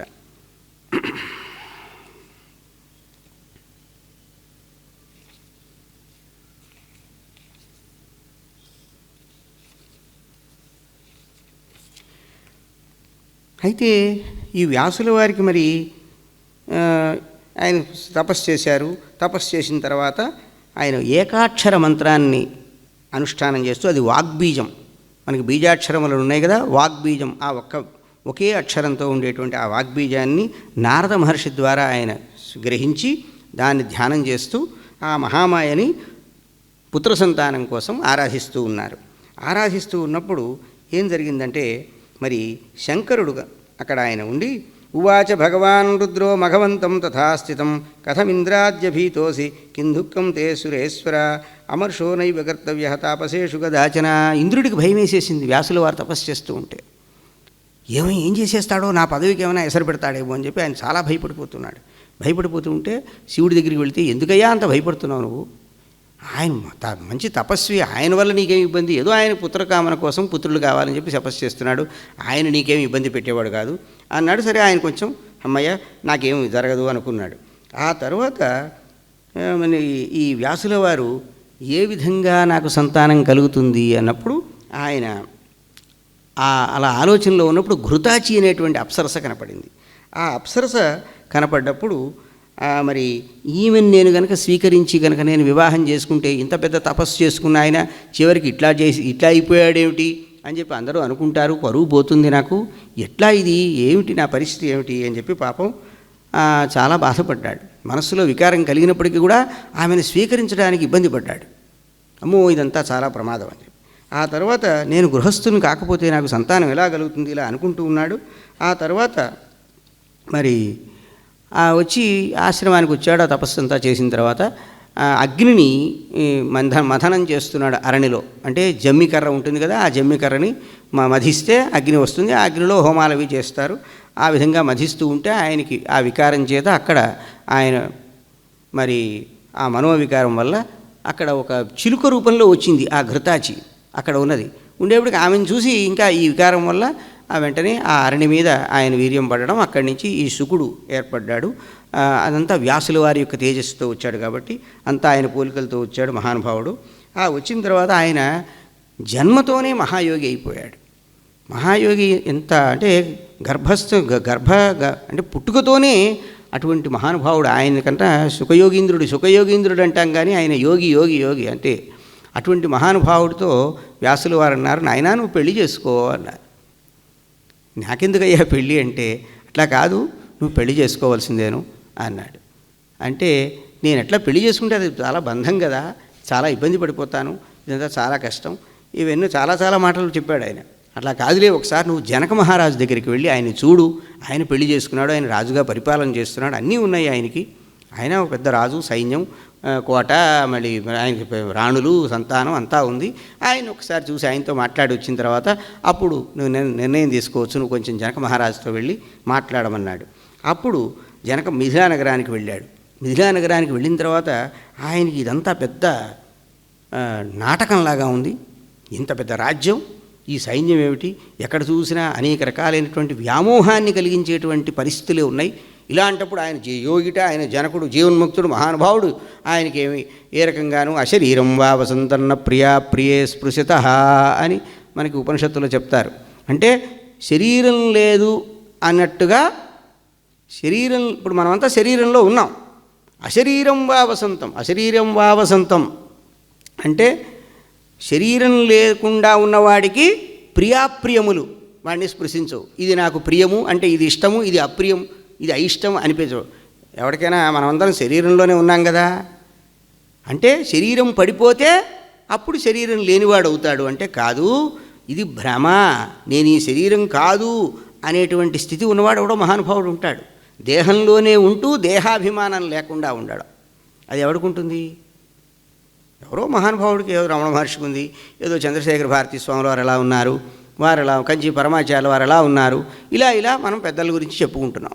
రామకృష్ణ పరమహంస అలా ఉన్నాడు, రమణ మహర్షి, ఇలా శరీరం మనకు కనపడుతూ ఉంటుంది, శరీరం వారికి ఉన్నట్టు, కానీ వారికి దేహం మీద భ్రాంతి లేదు మనకున్నట్టుగా ఆ స్థితి. అలాగే జనక మహారాజు ఉన్నాడంటే ఈయన నమ్మల, ఇదంతా పెద్ద మాయ, ఎలా ఉంటాడండి, ఇది అయ్యే పనే అని చెప్పి ఆయన దగ్గరికి వెళ్ళి మరి స్వయంగా పరిశీలించడానికి వెళ్ళాడు కదా. వెళ్ళేటప్పటికి ఆయన వచ్చాడని తెలియగానే జనక మహారాజు గారు పురోహితుడిని వెంట పెట్టుకొచ్చి ఆయనకి చాలా స్వాగత సత్కారాలను చేసి ఎంతో గౌరవం చేసి అడిగాడు. ఆ తర్వాత మరి నాయనా ఎందుకు వచ్చావు నువ్వు నా దగ్గరికి అని జనక మహారాజు అడిగాడు. వ్యాసేనోక్తో మహారాజ కురుదార పరిగ్రహం సర్వేషాం ఆశ్రమాణం చ గృహస్థాశ్రమ ఉత్తమ. నా తండ్రి వేదవ్యాసుల వారు, అబ్బాయి నువ్వు వివాహం చేసుకో, అన్ని ఆశ్రమాల్లోకి కూడా గృహస్థాశ్రమం చాలా గొప్పది. మయా నాంగీకృతం వాక్యం మత్వా బంధం గురోరపి న బంధోస్తి తేనోక్తో నాహం తత్కృతవాన్ పునః. ఇది పెద్ద బంధం, నేను ఒక పెద్ద పీఠముళ్ళో చిక్కుకుపోతాను అని చెప్పి నేను ఒప్పుకోలేదు, అదేం పెద్ద బంధం కాదు నాయనా అని మా నాన్నగారు చెప్పారు. అంటే ఇది సందిగ్ధ మనసం మత్వా సమునిసత్తమ ఉవాచ వచనం తథ్యం మిథిలాం గచ్చమాశుచ. ఇలా కాదు, నువ్వు ఒకసారి మిథిలా నగరానికి వెళ్ళిరా, వెళ్ళొచ్చి చూస్తే అప్పుడు నీకు తెలుస్తుంది. యాజ్యోస్తి జనకస్తత్ర జీవన్ముక్తో నరాధిప విదేహో లోక విదిత పాతిరాజ్యమకంటకం. జీవన్ముక్తుడు ఈ శరీరంతో ఉంటూ ఈ శరీరంలో జీవిస్తూ మనకు కనపడుతూ ఆయన రాజ్య పరిపాలన చేస్తున్నాడు. ఆ రాజ్య పరిపాలన చేయడం అంటే ఏదో కళ్ళు మూసుకుని ఎవరికో అప్పచెప్పేసేసి వాళ్ళు రాజ్య పరిపాలన చేస్తుంటే ఊరికే సంతకాలు పెడుతున్నాడా, రబ్బర్ స్టాంపు చేస్తున్నాడా, అది కాదు. ఎటువంటి బాధ లేకుండా ప్రజలంతా కూడా సుఖంగా ఉండేటట్టు రాజ్య పరిపాలన చేస్తున్నాడు. జీవన్ముక్తుడు ఆయన, దేని యందు కూడా ఏ రకమైనటువంటి స్పర్శ దేనికి ఆయనకి లేదు, అలా లేకుండా ఉన్నాడన్నమాట. కుర్వన్ రాజ్యం తథా రాజా మాయాపాశైర్నబధ్యతే. రాజ్యం చేస్తూ రాజ్య పరిపాలన చేస్తూ మాయకి, ఆ మాయ చేత కట్టబడటం లేదు. త్వం బిభేషి కథం పుత్ర వనవృత్తి పరంతప. అడవిలో ఉండేవాడికి నువ్వెందుకయ్యా భయపడతావు, పెళ్లి చేసుకుంటానికి భయపడతావేంటి, శుభ్రంగా అంత పెద్ద రాజ్యం చేస్తుంటే ఆయన ఏం హాయిగా ఉన్నాడు, ఎటువంటి బాదరబందీలు లేకుండా ఉన్నాడు. పశ్యతం నృపశార్దూలం త్యజమోహం మనోగతం కురుదారాన్ మహాభాగ పృచ్ఛవా భూపతించితం. నువ్వు వివాహం చేసుకో, వెళ్ళి ఆ రాజుని అడుగు కావాలంటే అని చెప్పి వ్యాసుల వారు బాగా ఒత్తిడి తీసుకొచ్చాడు. తీసుకొస్తే అప్పుడు జనక మహారాజు గారు చెప్తున్నారు. శృణు విప్రేణ కర్తవ్యం మోక్షమార్గాశ్రితేన యత్ ఉపనీతో వసేదాదౌ. జనక మహారాజు అన్ని ధర్మాలు చెప్పాడు. ఎవరైనా తరించాలనుకున్నటువంటి మహానుభావుడు ఏం చేయాలి, ఉపనయనాదులు చేసుకుని వేదాధ్యయనం చేసి చక్కగా ఆ గురుదక్షిణ ఇచ్చి తర్వాత తిరిగి వచ్చి గృహస్థాశ్రమాన్ని స్వీకరించి చక్కగా న్యాయంగా సంపాదన చేస్తూ మరి తృప్తిగా బతుకుతూ దురాశ లేకుండా ఎటువంటి పాపమైనటువంటి పనులు చేయకుండా యథావిధిగా మరి వేదశాస్త్రాలు చెప్పినటువంటి కార్యక్రమాలని చేస్తూ కొడుకుని గనాలి, మనవణ్ణి చూడాలి, తర్వాత వానప్రస్థాశ్రమానికి వెళ్ళాలి. వెళ్ళి మరి తపస్సుతో ఈ 6 శత్రువుల్ని కూడా జయించాలి. 6 శత్రువులు కామ, క్రోధ, లోభ, మోహ, మదమాత్సర్యాలని తపస్సు. అంటే అంతకుముందు ఉన్న ఆశ్రమాల్లో ఇవి ఉంటాయిగా మనకి. ఈ బ్రహ్మచారిగా ఉన్నప్పుడు కోరిక, గృహస్థాశ్రమంలో ఉన్నప్పుడు కోరిక, ఇవన్నీ ఉంటాయి. వానప్రస్థాశ్రమంలోకి వెళ్ళిన తర్వాత ఇవేం మిగలకూడదు. ఇంకా ఇప్పుడు ఉంటాయి, వద్దనుకున్నా ఉంటాయి. కానీ అప్పుడు వాటిని అన్నింటినీ జయించి భార్యాం పుత్రే నివేశించ, భార్యని కూడా పిల్లలకి అప్పచెప్పి సర్వాన్ అగ్నిన్ యథాన్యాయం ఆత్మన్యారోప్య ధర్మవత్, అగ్నులన్నింటినీ కూడా తనలో ఆరోపణం చేసుకుని అప్పుడు ధర్మవేత్త అయి అప్పుడు సన్యాసాశ్రమం స్వీకరించాలి. స్వీకరించి మరి ఈ విధంగా ఒక్కొక్క ఆశ్రమం నుంచి మరొక ఆశ్రమానికి వెళుతూ చక్కగా చెయ్యాల్సిందే. ఇది శిష్టులందరూ ఇలా ఆచరించారు అని చెప్తే అప్పుడు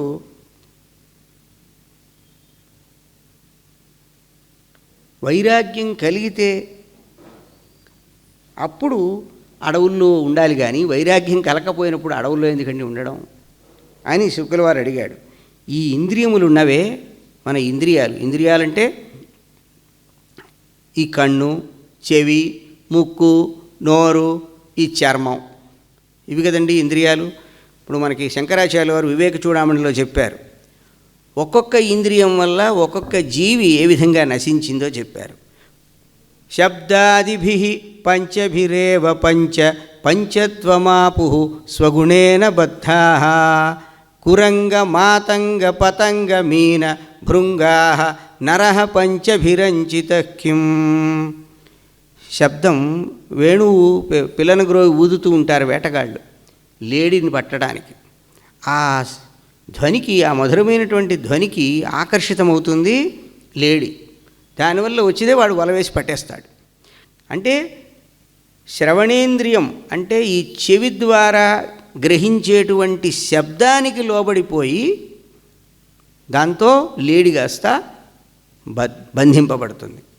తర్వాత స్పర్శ, ఏనుగుని పట్టడం కోసం ఏం చేస్తారంటే ఒక చెరుకు గడ చూపిస్తూ దానికి అటు ఒక పక్క ఆడ ఏనుగుని పెట్టి మధ్యలో గుంట తవ్వి దాని మీద ఏదో గడ్డి మెల్లిగా పైన పరిచినట్టు చేస్తారు.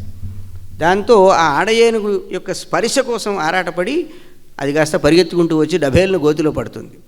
తర్వాత దాన్ని బంధించేసేసి వాళ్ళ ఇష్టం వచ్చినట్టు దాన్ని ఆడించుకుని బతుకుతారు వేటగాళ్ళు. అది స్పర్శ వల్ల ఏనుగు అంతలావు జంతువు అది కూడా అది దాని యొక్క పట్టు తప్పిపోతుందన్నమాట. శబ్దస్పర్శ రూపం. కురంగ మాతంగ పతంగ, మన పతంగం అంటే మిడత ఏం చేస్తుంటే అగ్నిని చూసి ఆకర్షితమై అందులో పడిపోతుంది, అదేదో తినే వస్తువు అనే భ్రాంతితో. ఆ రూపం చూసి అందులో వచ్చి అది భస్మం అయిపోతుంది. పతంగం మీ చేప ఏమో రుచి కోసం ఏం చేస్తుందంటే దానికి వానపాము పెట్టి జాలరి చేపలు పట్టేవాడు ఆ చేపలను పడతాడు. అదేదో తినే వస్తువు అనుకుని చచ్చిపోయిన వానపాము పెడితే అది కాస్త ఎగి పైకి వస్తుంది, వచ్చి వాడి బుట్టలో పడుతుంది అన్నమాట. రసం అంటే నాలుకకి బానిసై అది ఆ ఇంద్రియానికి బానిస, రసనేంద్రియానికి బానిసైపోయి అది కాస్త పడిపోతుంది. శబ్దస్పర్శ రూప రస గంధం. ఈ మరి తుమ్మెద ఉంటుంది, ఆ తుమ్మెద పుష్పాలలో ఉండేటువంటి ఆ సౌగంధ్యం, ఏదైతే పరిమళం ఉందో దానికి ఆ సువాసనకి ఆకర్షితమై అది వచ్చేసేసి ఆ పువ్వు మీద వాలుతుంది. వాలినప్పుడు సూర్యాస్తమయమైనప్పుడు ఆ పుష్పం ముకులితమైనప్పుడు ముడుచుకుపోయినప్పుడు అందులో పడి అది చచ్చిపోతుంది అన్నమాట. ఈ శబ్దస్పర్శ రూప రస గంధములు, గంధం అంటే వాసన కదా, ఒక్కొక్క ఇంద్రియం యొక్క ఒక్కొక్క గుణం చేత ఒక్కొక్క జీవి పోతోంది. మనము కళ్ళతో చూస్తున్నప్పుడే నోట్లో తింటూ ఉండడం, అప్పుడే చెవితో వింటూ ఉండడం, ఇంక చర్మానికి ఏదో జరుగుతూ ఉండడం, ఇట్లా అన్ని ఇంద్రియాలు ఒకే కాలంలో ప్రవర్తింపజేసేటువంటి మనిషి చావకుండా ఉంటాడా అంటారు శంకరాచార్యుల వారు. కాబట్టి ఈ ఇంద్రియములు అనేవి చాలా బలమైనటువంటివి అన్నమాట. ఇంద్రియాణి బలిష్టాని ననియుక్తాని మానద అపక్వస్య ప్రకుర్వంతి వికారాంతాన్ అనేకశః భోజనేచ్ఛాం సుఖేచ్ఛాంచ శయ్యేచ్ఛాం ఆత్మజస్య చ యతి భూత్వా కథం కుర్యాత్ వికారే సముపస్థితే. నాయనా, మనుష్యుడికి ఈ వికారములనేవి చాలా ప్రమాదకరములైన వికారాలు. మనస్సులో ఎన్ని వికారాలు వస్తాయి.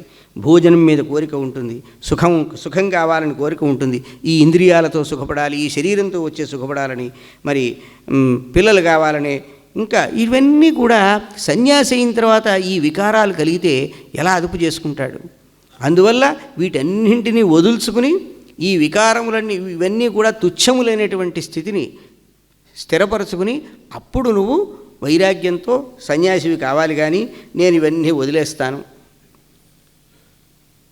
ఎలా ఉంటాను అంటే కుదరదు. ఎందుకంటే అప్పుడు పతనమైపోతావు.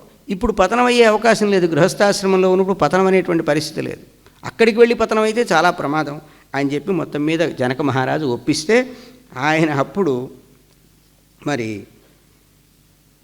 అంగీకరించి ఆయన వివాహం చేసుకున్నాడని ఇక్కడ మనకి ఉన్నదన్నమాట. నాకు చాలా సంతోషం కలిగింది. నీవు మహానుభావుడివి, నీవు ఏ రకమైనటువంటి నిస్సంగుడివై, అంటే నిష్కామకర్మ అంటే దేని యందు కోరిక లేకుండా ఆచరిస్తూ ఉన్నావు. నిస్సంగుడివై అంటే ఏ రకమైనటువంటి సంపర్కం లేకుండా, ఈ ప్రాపంచికమైనటువంటి విషయాలతో సంపర్కం లేకుండా, ఈ ప్రపంచంలో ఉంటూ ప్రాపంచిక విషయాలతో సంపర్కం లేకుండా ఉన్న మహానుభావుడివి. నేను ఇప్పుడు నీ విషయంలో చాలా సంతోషం కలిగింది అని చెప్పి ఆయన శుక మహర్షి ఏం చేశాడంటే పితృదేవతల యొక్క కుమార్తె అయినటువంటి పీవరి అనేటువంటి ఒక సౌందర్యవతి చక్కగా ఆయన్ని వివాహం చేసుకున్నాడు. వివాహం చేసుకుని ఆ శుక మహర్షి భార్య పేరు పీవరి. వారికి 4 కుమారులు కలిగారు. కృష్ణం గౌరప్రభంచైవ భూరిం దేవశ్రుతం తథా. కృష్ణ, గౌరప్రభ, భూరి, దేవశ్రుత అనేటువంటి 4 కుమారులు. కన్యాం కీర్తిం సముత్పాద్య వ్యాసపుత్ర ప్రతాపవాన్. ఒక కుమార్తె కీర్తి అని ఒక అమ్మాయి. దదౌ విభ్రాజపుత్రాయ త్వణుహాయ మహాత్మనే. విభ్రాజుడు అనేటువంటి వాడి కుమారుడు అణుహ అనేటువంటి వాడికి ఈ కీర్తి అనేటువంటి అమ్మాయిని ఇచ్చారు. ఆ అణుహుడికి బ్రహ్మదత్తుడు అనేటువంటి మహానుభావుడు పుట్టాడు. ఆ బ్రహ్మదత్తుడు ఎవరు? శుకుడికి దౌహిత్రుడు. శుకుడి యొక్క శుకమహర్షి యొక్క కుమార్తె కీర్తికి జన్మించినటువంటి వాడు. ఆయన బ్రహ్మవేత్త. మళ్ళీ ఆ మనవడు కూడా దౌహిత్రుడు కూడా బ్రహ్మవేత్త. ఆయన రాజు. ఆయనకు కూడా మరి నారదుల వారు ఉపదేశం చేశారు ఆ బ్రహ్మదత్తుడికి. ఆ బ్రహ్మదత్తుడికి నారదుల వారి ఉపదేశం వల్ల మాయాబీజాన్ని ఉపదేశం చేశారు. ఇక్కడ వాగ్బీజాన్నేమో వేదవ్యాసుల వారికి ఉపదేశం చేశారు. ఆ వాగ్బీజంతో ఆయన తపస్సు చేశారు. ఇక్కడ మాయాబీజంతో మరి వీరికి ఉపదేశం చేశారు. ఇప్పుడు ఆ బీజాలు ఏమిటండి అంటే అవి మనం చెప్పకూడదు వేదికల మీద. ఆ బీజం ఇదండి, ఈ బీజం అదండి, అది ఏదో పైకి ఉచ్చరించి చెప్పకూడదు. అది దానికి మంత్రశాస్త్రంలో ఏమిటంటే గురుముఖాదవగంతవ్యం. గురువుగారు చెప్తేనే తెలుసుకోవాలి. ఆ దీక్ష ఉన్నవాళ్ళు వాళ్ళకి ఆ గురువు చెప్తారు. ఆ గురువు చెప్తే వాళ్ళకి తెలుస్తుంది. అంతేగాని ఇప్పుడు మీకు తెలుసు కదా, పుస్తకంలో ఏదో ఉన్నప్పుడు మీకు తెలియదా, మీరు చదువుకోలేదా, అయితే మీకు చదువు రానట్టే అని. ఇప్పుడు మాకు చదువు వచ్చా రాదా సర్టిఫికెట్తో పని లేదు ఇప్పుడు. అందువల్ల అవన్నీ చెప్పకూడదు. మాయాబీజం మాయాబీజం అంతే. ఆ మాయాబీజం చాలా ప్రధానమైంది. చాలా గొప్పగా ఈ పంచదశి, షోడశి మహామంత్రాదులన్నింటిలో చాలా ప్రధానమైనటువంటి స్థానంలో ఉంటుంది. అనేక పర్యాయాలు వస్తూ ఉంటుంది. అదంతా ఉంటుంది. అది తెలిసిన వాళ్ళకి అది తెలుసు. అదంతా ఇక్కడ చెప్పాము. ఆ మాయాబీజోపదేశం చేసినందువల్ల నారదుడి యొక్క అనుగ్రహం చేత మరి ఆ బ్రహ్మదత్తుడు చక్కగా మరి యోగ మార్గంలో ఆయన ఉన్నాడు. ఆ తర్వాత మరి ఈ శుకయోగీంద్రుడు ఈ వివాహం ఇదంతా అయిన తర్వాత ఏం జరిగిందంటే ఇక వ్యాసుల వారికి ఈ శుకయోగీంద్రుడే కాకుండా మరి మనకి మహాభారతంలో తెలిసిన విధంగా వ్యాసుల వారి సంతానంగానే మరి ఆయనకు సత్యవతి ఆయన తల్లి. సత్యవతి అంటే మనకి మీ అందరికీ భారత కథ కూడా చాలామందికి తెలుసు, భారత భాగవతాలు. ఎందుకంటే మీరంతా నిరంతరం శ్రవణాసక్తి ఉన్నటువంటి వారేగా అనిపిస్తున్నారు కాబట్టి మీ అందరికీ భారత కథ తెలుసు. మరి శంతన మహారాజు ఈ దేశాన్ని పరిపాలిస్తూ ఉన్నాడు. ఆ శంతన మహారాజు గంగను వివాహం చేసుకున్నాడు. వివాహం చేసుకున్నప్పుడు ఆయనకి శాపవశం వల్ల వసువులు అనేటువంటి దేవతలు, అష్టవసువులు అంటాం, 8 మంది వసువులు. ఆ వసువులంతా ఆ గంగకి కుమారులుగా పుట్టడం, వాళ్ళందరూ కూడా శాపగ్రస్తులై పుట్టారు కాబట్టి అందువల్ల ఆమెకి ఆ పిల్లలందరినీ తీసుకెళ్ళి గంగలో బారేస్తూ ఉంటే ఆవిడ పెళ్లి చేసుకునేటప్పుడు ఆవిడ చాలా ఆమె పట్ల ఆకర్షితుడి శంతన మహారాజు చేసుకున్నాడు. ఆ చేసుకున్నప్పుడు ఏమిటంటే ఒక ఒప్పందం చేసుకుంది ఆవిడ, నేనేం చేసినా నువ్వు నన్ను ఏం మాట్లాడకూడదు అని. అలా ఇప్పుడు కూడా ఇది ఈ ప్రపంచంలో ఇవాళ అనుకుంటున్నాం మనం, ఇవాళ ఇలాంటివి ఉన్నాయి, ఈ కండిషన్స్ అన్నీ పెట్టి పెళ్ళిళ్ళు చేసుకుంటున్నారని. ఇవి అన్ని కాలాల్లో ఉంటాయి ఇలాంటివి. కాబట్టి కాకపోతే వాళ్ళు ఏమిటంటే ఆ కాలంలో మహానుభావులు, వాళ్ళకి నిగ్రహానుగ్రహ సామర్థ్యం ఉంది. ఇక ఏదైనా వాళ్ళు ఎందుకంటే ధర్మాన్ని ఎక్కువగా ఆచరించారు కాబట్టి వాళ్ళకి ఉండే శక్తి వేరు. మనం ఎంత మాత్రం ఆచరిస్తున్నాం అనేది మనకు తెలుసు, దాన్ని బట్టి మనకు వచ్చే శక్తి మనకు ఉంటుంది. అందువల్ల వాళ్ళని మనతో పోల్చుకోవడం, వాళ్ళు మనలాంటి వాళ్ళైనా, వాళ్ళకి ఈ వికారం కలగడం ఏమిటి, శుకుల వారికి వికారం కలగడం ఏమిటి, వ్యాసుల వారికి వికారం కలగడం ఏమిటి అంటే, వాళ్ళు ఏదో ఒక లిప్త కాలం వాళ్ళ మనస్సులో అటువంటి వికారం కలిగినప్పటికీ కూడా ఆ వికారాన్ని వల్ల కలిగినటువంటివన్నిటిని కూడా వాటిలోంచి బయటపడగలిగినటువంటి తపోనిష్ట కలిగినటువంటి వాళ్ళు. దానికి కూడా ఒక కారణం ఏదో ఉంటుంది, లేకపోతే వాళ్ళకి ఆ వికారం కలగదు. వ్యాసుడు మరి శంతన మహారాజు ఆ గంగని చూసి ఆకర్షితుడవటం, ఆవిడేమో ఒక ఒప్పందం చేసుకుంది, నేనేం చేసినా నువ్వేం మాట్లాడకూడదని. సరే, ఆ పుట్టిన బిడ్డని ప్రతి బిడ్డని ఆయన ప్రతి సంవత్సరం ఏటా ఓ బిడ్డ పుడుతున్నాడు, తీసుకెళ్ళి గంగలో పారేస్తోంది. చివరికి ఆయన ఆపుకోలేకపోయాడు. ఏమిటిది ఇంత ఘోరం చేస్తోంది అని చెప్పి ఆగమన్నప్పుడు నువ్వు అన్నావు కదా నేను వెళ్ళిపోతున్నానని వెళ్ళిపోయింది. భీష్ముడు మనకు ఆ కథ అంతా తెలుసు. అయితే మరి ఆ తర్వాత ఈ శంతన మహారాజు ఈ గంగాదేవి వెళ్ళిపోయిన తర్వాత చాలా బాధతో ఉన్నాడు. ఆయన మంచి వయసులోనే ఉన్నాడు. ఆయన ఓ కొడుకు పుట్టాడు, 16 ఏళ్లవాడు, ఈయన కూడా మంచి స్థితిలో ఉన్నాడు. అయినప్పటికీ కూడా ఆ శంతన మహారాజు ఒకరోజు ఆ గంగా తీరంలోనే ఎప్పుడూ ఆ గంగ యందు ఉండేటువంటి అనురాగంతో అక్కడే తిరుగుతూ ఉంటే, అక్కడ మరి ఒక ఈ మత్స్యగంధి అంటే ఈ చేపలు పట్టే వాళ్ళ అమ్మాయి సత్యవతి అని ఆవిడ పడవ నడుపుతూ ఉంటే మరి ఆమెను చూసి ఆయన మోహించాడు. మోహిస్తే వెళ్ళి వాళ్ళ మా నాన్నగారితో మాట్లాడమంది. సరే, అక్కడికి వెళ్ళాడు.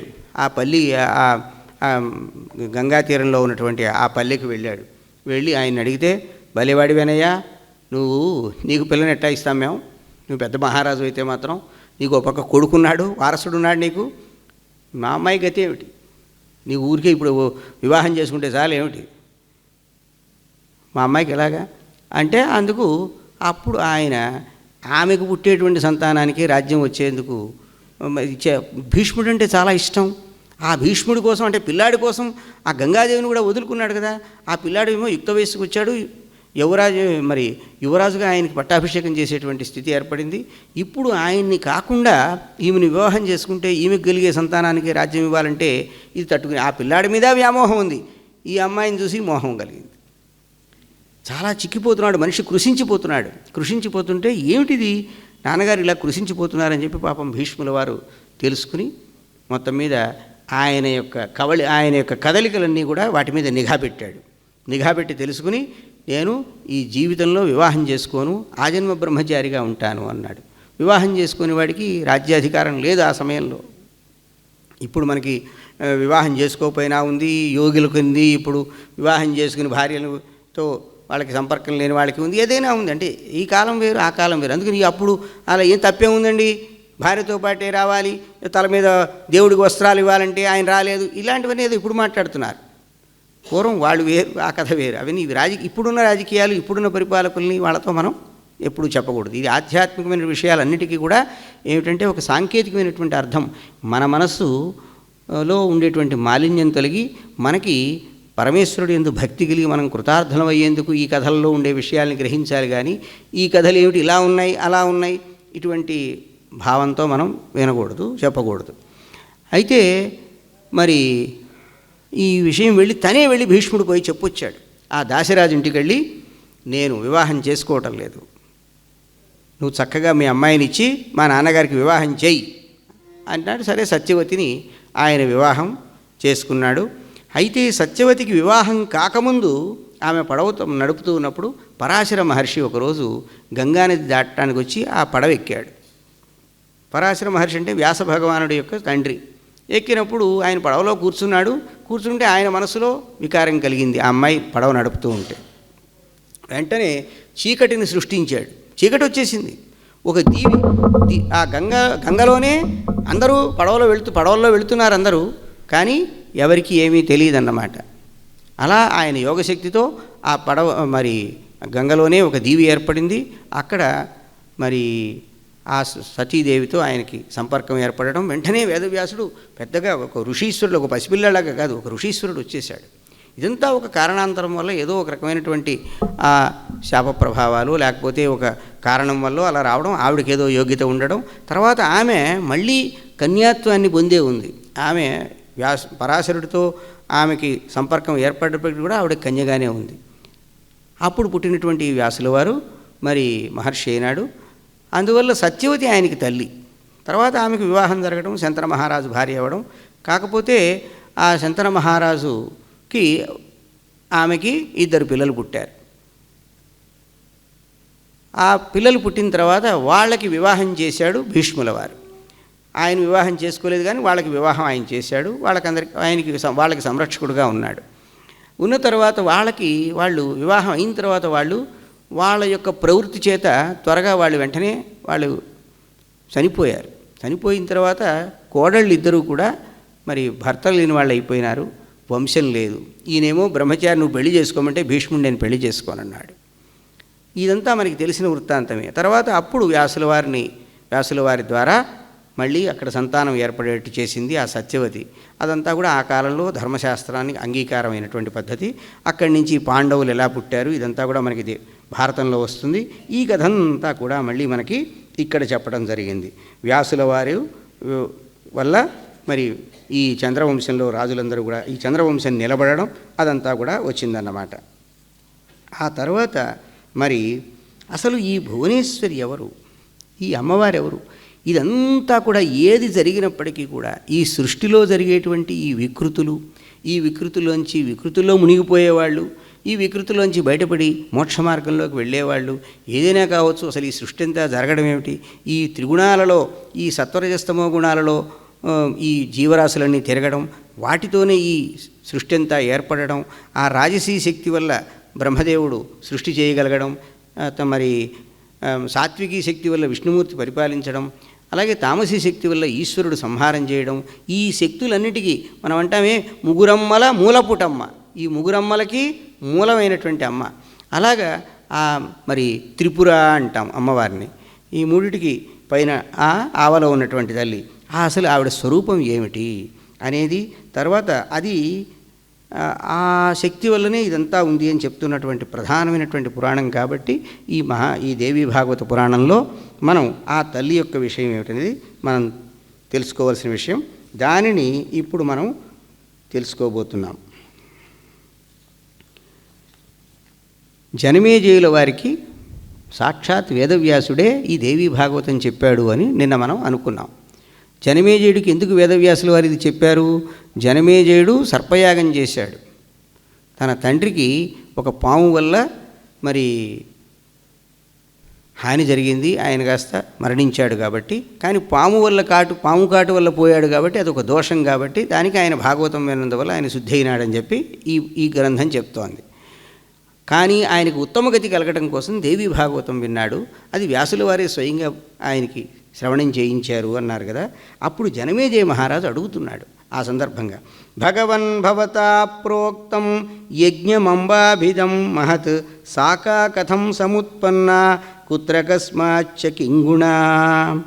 నాయన అమ్మవారికి సంబంధించినటువంటి యాగం చేయి నువ్వు అని నన్ను భగవతీ యాగం చేయమంటున్నారు మీరు.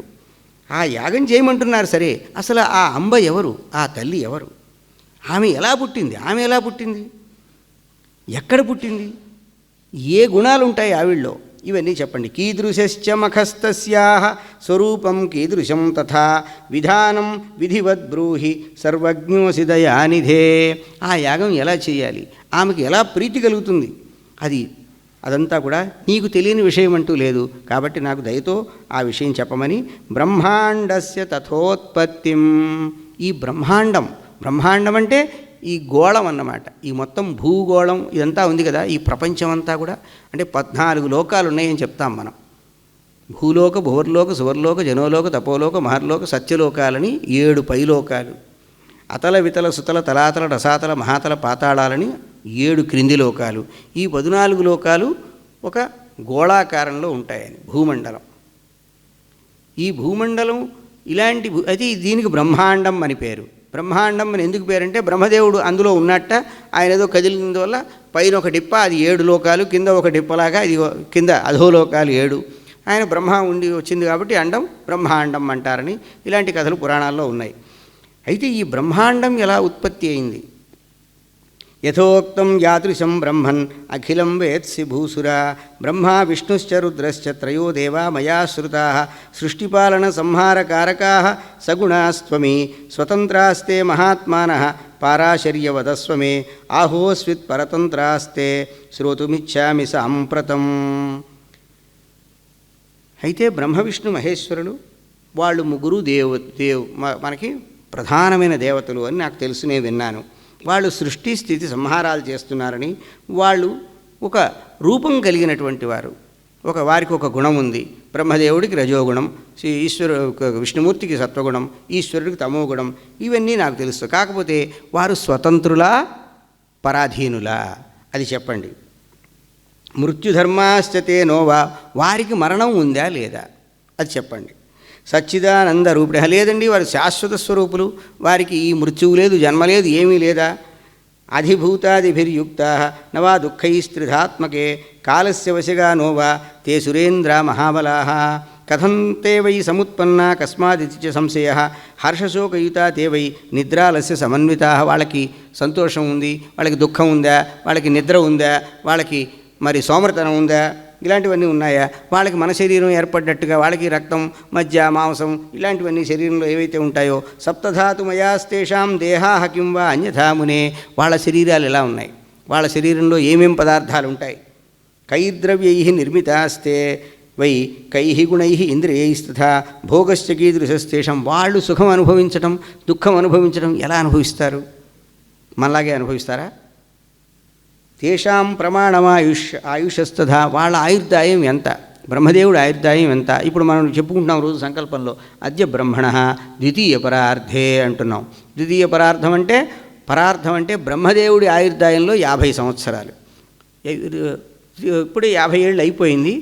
50 ఏళ్ళు అయిన తర్వాత మొదటి రోజులో చాలా కొద్ది భాగమే గడిచింది ఇప్పటికి అని మనం పంచాంగంలో ప్రతి సంవత్సరం పంచాంగ శ్రవణం చేసేప్పుడు చెప్పుకుంటాం. అట్లాగా వీళ్ళకి ఆయుర్దాయం ఏమిటి? నివాస స్థానమప్యేషాం విభూతించ వదస్వమే. వాళ్ళు ఎక్కడుంటారు, వాళ్ళ యొక్క నివాస స్థానం ఏమిటి, వాళ్ళ అడ్రస్ కావాలి నాకు. వాళ్ళ విభూతి అంటే ఐశ్వర్యం, వాళ్ళు మంచి సంపన్నులా ఏమిటి, వాళ్ళ కథ ఏమిటి, ఇదంతా కూడా అడిగాడు. అప్పుడు వ్యాసుల వారు చెప్తున్నాడు, దుర్గమ ప్రశ్న భారోయం. ఎంత పెద్ద ప్రశ్న వేశావయ్యా, చాలా బరువైన ప్రశ్న వేశావు. రాజన్ త్వయాధునా బ్రహ్మాదీనాం సముత్పత్తి కస్మాదితి మహామతే ఏతదేవ మయా పుత్ర పృష్టోసౌ నారదో ముని విస్మిత ప్రత్యువాచేదం ఉత్థిత శృణు భూపతే కస్మింశ్చ సమయే చాహం గంగాతీరే స్థితం మునిం అపశ్యం నారదం శాంతం సర్వజ్ఞం వేదవిత్తమం. నేను ఒకసారి గంగా తీరంలో నారదుల వారిని ఇదే ప్రశ్న వేశాను. ఇది ఆయన తెలివితేటలతో ఇదంతా చెప్పాలి. అది మన సంప్రదాయంలో, మన సంప్రదాయం అంటే ఏమిటి, గురు పరంపరగా రావడం. ఏ విషయమైనా మనకి ఈనాటి వరకు అందినటువంటి ఈ దైవికమైనటువంటి విషయాలు ఏవైనా కూడా ఇవాళ ఎవడో ఒక మహానుభావుడు చెప్పేశాడు కాబట్టి అది తీసేసుకునేటువంటి ఆలోచన మన భారతీయులకు లేదు. ఇది పరంపరగా నారాయణం పద్మభువం వశిష్టం శక్తించ తత్పుత్ర పరాశరించ అంటూ అక్కడ మొదలుకొని అలా అలా వస్తూ ఉంటే అట్లా పరంపరగా వచ్చేదాన్నే మనం స్వీకరిస్తాం తప్ప ఎవరో ఇవాళ వచ్చేసేసి నేను మహానుభావుడిని అని చెప్తే తీసుకునేటువంటి పద్ధతి మనకు లేదు. అందువల్ల నేను నారదుల వారిని అడిగానంటున్నారు వేదవ్యాసుల వారు. మళ్ళీ ఆయన ఎవరికో చెప్తా, ఆయన నాకు బ్రహ్మగారు చెప్పి మా నాన్నగారు చెప్పారంటాడు. ఇలా ఉంటుందన్నమాట. అది సంప్రదాయం అంటే. జనమేజయుడు అడిగాడు ఈ ప్రశ్న. అడిగిన తర్వాత మరి వ్యాసుల వారు ఈ ప్రశ్నని నారదుల వారిని అడిగారు. నారదుల వారిని అడిగితే అప్పుడు నారదుల వారు చెప్తున్నారు, వ్యాసకింతే బ్రవీమ్యజ్జ. ఏం చెప్పమంటావయ్యా వ్యాస మహర్షి? పురాయం సంశయో మమ. నాకు ఈ సందేహం పూర్వం కలిగింది, నువ్వు అడిగింది. ఉత్పన్నో హృదయేత్యర్థం సందేహాసార పీడిత గత్వాహం పితరం స్థానే బ్రహ్మాణం అమితౌజసం. నేను వెళ్ళి మా నాన్నగారిని బ్రహ్మదేవుడి గారిని అడిగాను అని ఆయన చెప్తున్నాడు. అప్పుడు బ్రహ్మోవాచ, బ్రహ్మగారు ఏమంటున్నారు, కిం బ్రవీమి సుతాద్యాహం. ఏం చెప్పను నాయనా, దుర్బోధం ప్రశ్నముత్తమం త్వయా శక్యం మహాభాగ విష్ణోరపి సునిశ్చయాత్ రోగీ కోపి న జానాతి సంసారేస్మిన్ మహామతే విరక్తశ్చ విజానాతి నిరీహో యో విమత్సరః ఏకార్ణవే పురాజాతే నష్టే స్థావరజంగమే భూతమాత్రే సముత్పన్నే సంజజ్ఞే కమలాదహం నాపశ్యన్ తరణిం సోమం న వృక్షాన్ న చ పర్వతాన్ కన్నికాయాం సమావిష్టః చింతామకరవం తదా క్రమాదహం సముద్భూతః సలిలేస్మిన్ మహార్ణవే కోమే త్రాతా ప్రభుకర్త సంహర్త వా యుగాచ్యయే. నేను ఏం చెప్పమంటావు, ఒకసారి నేను అంతా జలమయంగా ఉన్నప్పుడు ఎక్కడ ఏ రకమైనటువంటి ఈ కదిలే జీవులు కదలని జీవులు రెండు రకాలుగా ఉంటాయిగా, స్థావర జంగమాలు అంటాం. ఈ రెండు రకాలు ఏమీ లేవు, కేవలం పంచభూతాలే ఉన్నాయి. భౌతికములు లేవు, అంటే భూతములలోంచి వచ్చేటువంటివి ఏమీ లేవు. అలాంటి పరిస్థితిలో నేను కమలంలోంచి వచ్చాను. ఎవరిని చూడలేదు, సూర్యుడు లేడు, చంద్రుడు లేడు, ఎవ్వరు, చెట్లు లేవు, కొండలు లేవు, ఏమీ లేవు. ఆ కాడపైన ఉన్నానన్నమాట. నేను ఎలా పుట్టాను, ఈ నీళ్ళల్లో ఎట్లా ఉన్నాను, నన్ను కాపాడేవాడు ఎవడన్నా ఉన్నాడా, ఏమిటి ఇదంతాను, ఒకవేళ ఇదంతా అయిపోతే చివరిలో నన్ను చూసేవాడు ఎవడు. నచభూర్ విద్యతే స్పష్ట యథాధారం జలంత్విదం. భూమి లేదు, మరి ఈ భూమి లేకుండా ఈ పంకజం ఎలా పుట్టింది, ఈ పద్మం ఎలా పుట్టింది అని చెప్పి పశ్యామ్యద్యాస్య పంకంతం మూలం వై పంకజస్య భవిష్యతి ధరా తత్ర మూలం నాస్త్య సంశయ. ఉత్తరం సలిలే తత్రనే మెల్లగా నీళ్ళలోకి దిగా. యావత్ వర్షసహస్రకం 1000 ఏళ్ల పాటు అన్వేషమాణో ధరణీం నావాపతాం యదా తదా. ఎక్కడా భూమి లేదు. భూమి లేకుండా ఎలా పుట్టింది, ఏదో మట్టి కాస్త సంపర్కం ఉంటే తప్ప ఇదంతా ఎలా వస్తుంది. తపస్తపేతి చాకాశే వాగభూత శరీరిణి. ఆ సమయంలో నాకు శరీరం కనపడలేదు, ఒక వాక్కు వినపడింది, తపశ్చెయ్యి తపశ్చెయ్యి అని. అప్పుడు తతో మయా తపస్తప్తం పద్మే వర్షసహస్రకం. నేను 1000 సంవత్సరాల పద్మంలోనే కూర్చుని తపస్సు చేశాను. తపస్సు చేస్తే సృజేతి పునరుద్భూత వాణి తత్ర శృతామయ సృష్టి చేయి అని మళ్ళీ అక్కడి నుంచి ఇంకో వాక్కు వినపడింది. ముందు తపస్సు చెయ్యి, అత సతపోతప్యత సతపస్తప్త్వా తత్సృష్ట్వా తదేవానుప్రావిశతు అంటే తపస్సు చెయ్యి అని ముందు వినపడింది, తపస్సు చేశాను. తర్వాత సృష్టి చెయ్యి అని వినపడింది. విమూఢాహం తదాకర్ణ్య విమూఢోహం తదాకర్ణ్యకం సృజామి కరోమి కిం. బాగుందయ్యా, ఏం సృష్టించమంటాను, ఏం సృష్టించాలి ఇప్పుడు, నేను ఏం చేయాలి ఆ సృష్టించిన దాంతో అనిపించింది నాకు. తదా దైత్యావపి ప్రాప్తౌ దారుణౌ మధుకైటభౌ. అప్పుడు 2 రాక్షసులు ఏర్పడ్డారు, మధుకైటభులు. మళ్ళీ అదే విషయం చెప్తున్నారన్నమాట. ఆ తర్వాత వాళ్ళతో భయపడటం, అక్కడి నుంచి మరి తతోహం నాలమాలంబ్య. అప్పుడు నేను ఆ పద్మానికి ఉండే కాడని పట్టుకుని మెల్లగా దిగి నీళ్ళలోకి దిగాను. దిగి తదా తత్ర మయా దృష్ట పురుష పరమాద్భుత. ఒక చాలా అద్భుతమైనటువంటి మహానుభావుడిని చూశాను నేను. మేఘశ్యామ శరీరస్తు. ఆయన మేఘశ్యాముడు, నల్లగా ఉన్నాడు, చక్కగా మబ్బులాగా ఉన్నాడు. పీతవాసాహ, పీతాంబరం కట్టుకున్నాడు. చతుర్భుజ శేషశాయి, ఆదిశేషుడు మీద పవలించి ఉన్నాడు. జగన్నాథో వనమాల విభూషిత. శంఖచక్ర గదాపద్మాద్యాయుధై సువిరాజిత. శయానం తం సమాలోక్య. ఆయన నిద్రపోతున్నాడు. భోగి భోగోపరిస్థితం. ఆ శేషశయ్య మీద ఆయన నిద్రపోతూ ఉన్నాడు. చింతామమాద్భుత జాత కింకరోమీతి నారద. ఏం చేయాలి ఇప్పుడు, ఈయనేమో నిద్రపోతున్నాడు, ఎవరో ఒక ఆయన కనపడ్డాడు మొత్తానికి. వీళ్ళ పిక్కు తినడానికి వచ్చి మీద పడిపోతున్నారు రాక్షసులు, ఆయనేమో నిద్రపోతున్నాడు. నేనేం చేయాలి అనుకుంటున్నప్పుడు మయా స్మృత తదా దేవి స్తుత నిద్రాస్వరూపిణి. నిద్రారూపంలో ఉన్నటువంటి అమ్మవారిని స్మరించి నేను స్తోత్రం చేశాను. అంటే మనలో ఉండేటువంటి అన్నీ ఆ తల్లే. యాదేవి సర్వభూతేషు నిద్రారూపేణ సంస్థిత. నమస్తస్యై నమస్తస్యై నమస్తస్యై నమో నమః. యాదేవి సర్వభూతేషు క్షుధారూపేణ సంస్థిత. మనకి నిద్రగా ఉన్నది ఆ తల్లే, మనకి ఆకలిగా ఉన్నది ఆ తల్లే, మనలో కాంతి ఒక రూపం, ఒక రూపురేఖలుగా ఉన్నది ఆ తల్లే. ఇలా నిద్రారూపంలో ఉన్న ఆ తల్లిని నేను ధ్యానం చేశాను. ధ్యానం చేస్తే దేహాన్ నిర్గత్య సా దేవి గగనే సంస్థిత శివ. అప్పుడు ఆ విష్ణు శరీరంలో నుంచి ఒక దేవత వచ్చింది బయటికి వచ్చి ఆకాశంలో ఉంది. ఆకాశంలో అవితర్క్య శరీర. ఆవిడ ఎలా ఉంది నేను చెప్పలేను, ఊహించలేనన్నమాట. ఆవిడ శరీరం, ఆవిడ ఆకృతి ఎలా అని నేను చెప్పడం నా వల్ల కాదు. సా దివ్యాభరణ మండిత. దివ్యాభరణములు, ఆభరణములు అంటే ఇప్పుడు మన వాళ్ళందరూ నగలు వేసుకుంటారుగా ఇవి. దివ్యాభరణములు అంటే కేవలం దేవతలు ధరించే నగలు. ఆ దేవలోకంలో వారు ధరించే నగలు. ఇప్పుడు మనకు కూడా దేవతలు కొన్ని తిరువాభరణాలు, ఏదో అయ్యప్పకి ఆయనకి ఎక్కడో పెట్టెలో పెట్టి తీసుకొస్తారు ఇలా అంటూ ఉంటారే, దేవతల నగలు వేరు. ఇప్పుడు మన వాళ్ళు కూడా రకరకాల సొమ్ములు ఉంటాయి. ఆ సొమ్ములు ఇంకా ఆ దేవుడి మీద ఉన్నప్పుడు వాటి యొక్క ఆ కాంతి వేరుగా ఉంటుంది. ఇప్పుడు మన వాళ్ళు మంచి బంగారం వేసుకున్నా వాళ్ళ మెళ్ళల్లో ఉంటే నల్లగా అవి చింతపండులాగా కనపడుతూ ఉంటాయి. వాటికి ఉండే కాంతి కూడా పోతుంది. కొంతమంది ఒట్టి పసుపు తాడే ఉన్నా అది కూడా మెరవచ్చు, అది వాళ్ళ సుకృతం. అలాగా ఇక్కడ ఆవిడ వేసుకున్న ఆభరణాలు ఇలాగో ఉన్నాయి అంటున్నాడు. దేహాన్ని విష్ణోర్దేహం విహాయాసు విరడాజ నభస్థిత. విష్ణుమూర్తి యొక్క శరీరాన్ని విడిచిపెట్టి ఆవిడ ఆకాశంలో నిలబడింది. ఉదతిష్టత్ అమేయాత్మ తయా ముక్తో జనార్దన. ఎప్పుడైతే ఆమె ఆయన శరీరాన్ని వీడిందో ఆయనకు మెళుకు వచ్చేసింది. అంటే ఆయన పడుకున్నప్పుడు ఆయనలో ఉన్న నిద్ర ఒక దేవత. ఆ దేవత ఎప్పుడైతే ఆకాశంలోకి వెళ్ళిందో అప్పుడు ఆయనకు మెళకు వచ్చేసింది. ఆయన నిద్ర లేచి మరి ఆ జనార్దనుడు వాళ్ళతో యుద్ధం చేశాడు. తర్వాత శ్రీ మహావిష్ణువు చేత వారు చంపబడ్డారు. ఇదంతా అయిపోయింది. ఆ తర్వాత త్రిభిః సంవీక్షితాస్మాభిః స్వస్థాదేవి మనోహర. అప్పుడు కూడా శివుడు కూడా వచ్చాడు అక్కడికి.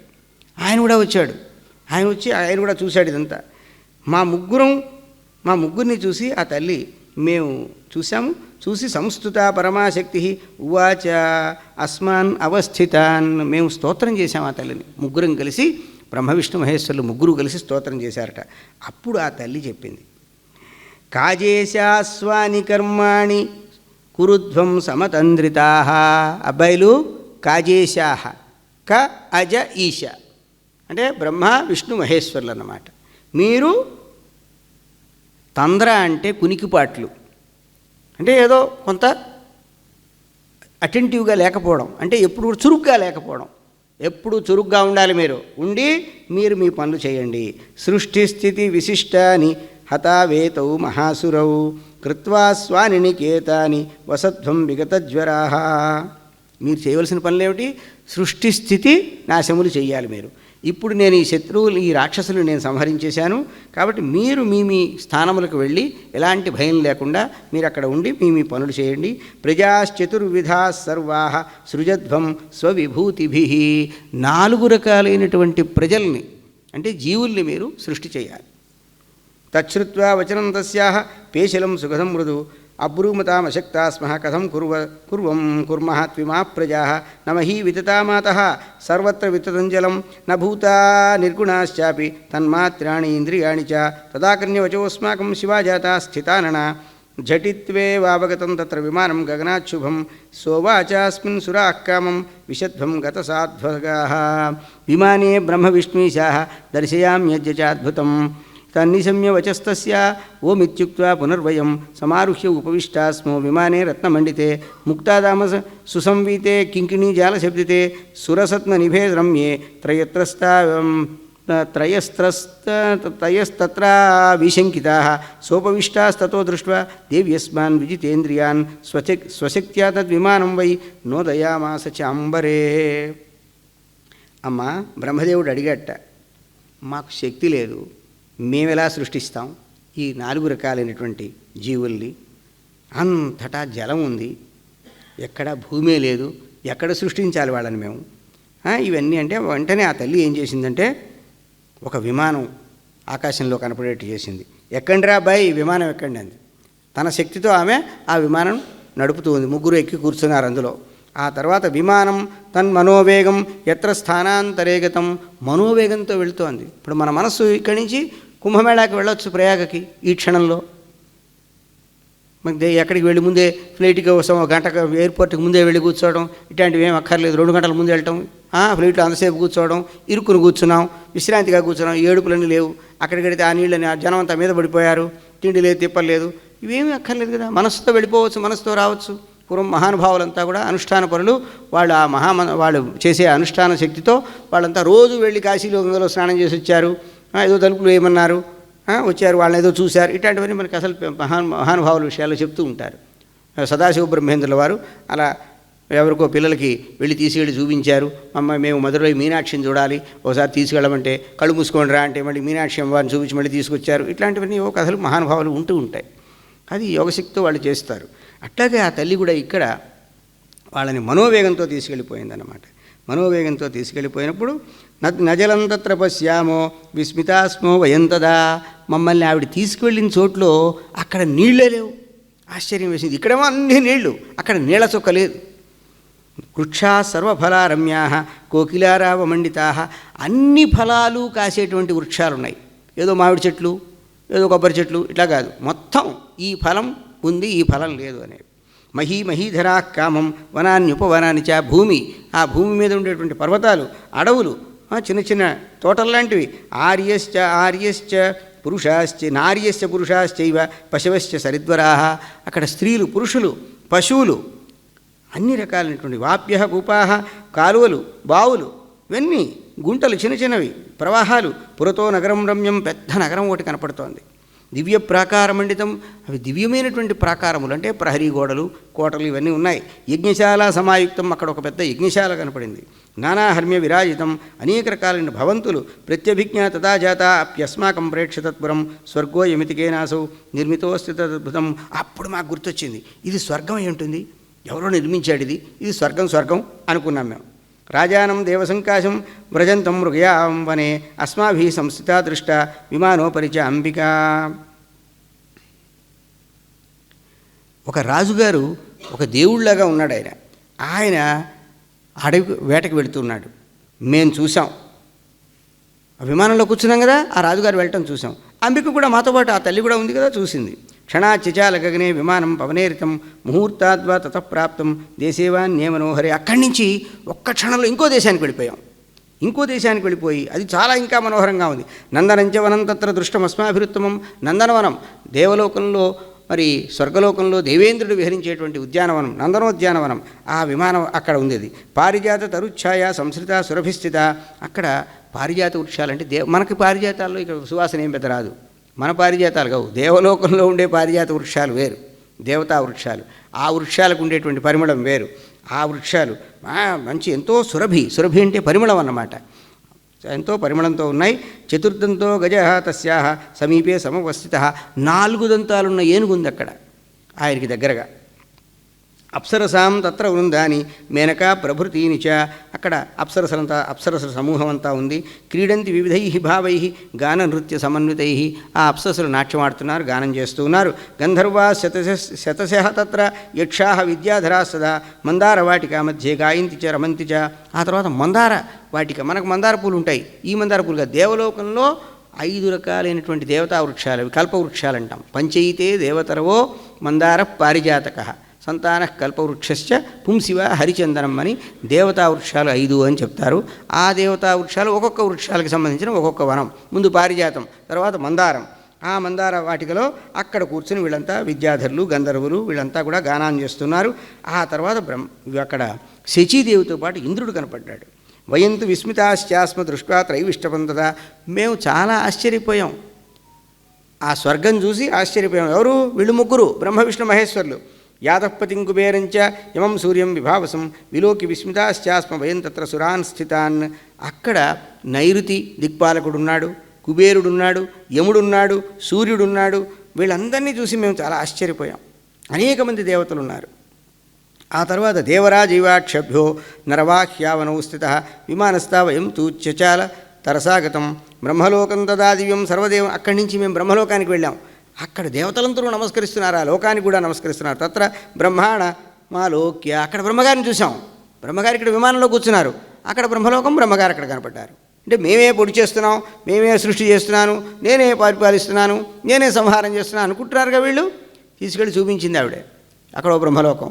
ఆ బ్రహ్మలోకంలో బ్రహ్మగారిని చూశారు. ఆ బ్రహ్మను చూసి నా పక్కన ఉన్నారు వీళ్ళిద్దరూ చాలా ఆశ్చర్యపోయారు. ఇదేమిటయ్యా, ఇంకో బ్రహ్మగారు కనపడుతున్నాడే, ఆయన ఏమిటి అని. సభాయాం తత్ర వేదాశ్చ సర్వే సాంగా స్వరూపిణ సాగరా సరితశ్చైవ పర్వతా పన్నరోరగా. అక్కడ బ్రహ్మగారి సభలో వేదాలన్నీ కూడా వాటి ఆకృతులు ఉంటాయి. ఋగ్వేదం యొక్క ఆకృతి ఎలా ఉంటుంది, యజుర్వేదం యొక్క ఆకృతి ఎలా ఉంటుంది అని పూర్వం మరి కాశీలో సాంగవేద పాఠశాల ఇలాంటి పాఠశాల వాళ్ళు ఆ ధ్యాన శ్లోకాలు, ఆ వేదం యొక్క మూర్తి ఎలా ఉంటుంది అటువంటివన్నీ వాళ్ళు ఫోటోలు వేశారు. తర్వాత మన వాళ్ళు కూడా పెద్దవాళ్ళందరికీ తెలుసు. ఆ వేదం ఆ ఆకృతులని ఉన్నాయట, వేదాల యొక్క ఆకృతులు. ఆ ఆకృతులతో అక్కడ మరి వేదాంగములు 6, వాటి యొక్క రూపాలన్నీ ఉన్నాయి. స్వరూపిణ, ఒక రూపంతో ఉన్నాయిట. సముద్రాలు, నదులు, పర్వతాలు, ఇంకా మరి ఈ నాగదేవతలు వీళ్ళంతా కూడా మామూచతు చతుర్భక్త కోయం బ్రహ్మ సనాతన. వీళ్ళిద్దరు ఏమిటి పక్కన ఉన్నవాడు ఊరుకోవచ్చుగా, చూసి ఊరుకోకుండా ఏమాయ్ ఎవరయ్యా ఈ బ్రహ్మ? కోయం బ్రహ్మ సనాతన, ఈ బ్రహ్మ ఎవరు? తావో అవోచమహన్ నైవజానే సృష్టిపతిం పతిం. నాకు తెలియదయ్యా ఆయన ఎవరు, వాళ్ళెవరు నాకు తెలియదు అన్నాడు ఈయన. ఆయన ఎవరో నాకు తెలియదు అన్నాడు పాపం ఈయన. కోహం కిమర్థం వా భ్రమోయం మమ చేశ్వరవు క్షణాతథ విమానంతచ్చ చచాలాసు మనోజవం. నేనెవండి అనుకుంటున్నప్పటికీ ఆ విమానం కదిలిపోయింది. అక్కడి నుంచి కదిలిపోయి కైలాస శిఖరే ప్రాప్తం రమ్యే యక్షగణాన్వితే, కైలాస పర్వతానికి వెళ్ళిపోయింది. మందార వాటిక మధ్యే కీరకోకిల కూజితే వీణామురజవాద్యైశ్చనాదితే సుఖదే శివే యదా ప్రాప్తం విమానం తదైవ సదనాచ్చుభాత్. అక్కడికి వెళ్ళేప్పటికి అక్కడ ఈశ్వరుడు ఉన్నాడు. అక్కడ చాలా ఎంతో రమ్యంగా అక్కడ పక్షులని కూడా అడిగారు. నారదుల వారిని అడిగితే అప్పుడు నారదుల వారు చెప్తున్నారు, వ్యాసకింతే బ్రవీమ్యజ్జ. ఏం చెప్పమంటావయ్యా వ్యాస మహర్షి? పురాయం సంశయో మమ, నాకు ఈ సందేహం పూర్వం కలిగింది, నువ్వు అడిగిందే. ఉత్పన్నో హృదయేత్యర్థం సందేహాసార పీడిత గత్వాహం పితరం స్థానే బ్రహ్మాణం అమితౌజసం. నేను వెళ్ళి మా నాన్నగారిని బ్రహ్మదేవుడి గారిని అడిగాను అని ఆయన చెప్తున్నాడు. అప్పుడు బ్రహ్మోవాచ, బ్రహ్మగారు ఏమంటున్నారు, కింబ్రవీమి సుతాద్యాహం. ఏం చెప్పను నాయనా? దుర్బోధం ప్రశ్నముత్తమం త్వయా శక్యం మహాభాగ విష్ణోరపి సునిశ్చయాత్. రోగీ కోపి న జానాతి సంసారేస్మిన్ మహామతే విరక్తశ్చ విజానాతి నిరీహోయో విమత్సరః. ఏకార్ణవే పురాజాతే నష్టే స్థావరజంగమే భూతమాత్రే సముత్పన్నే సంజజ్ఞే కమలాదహం.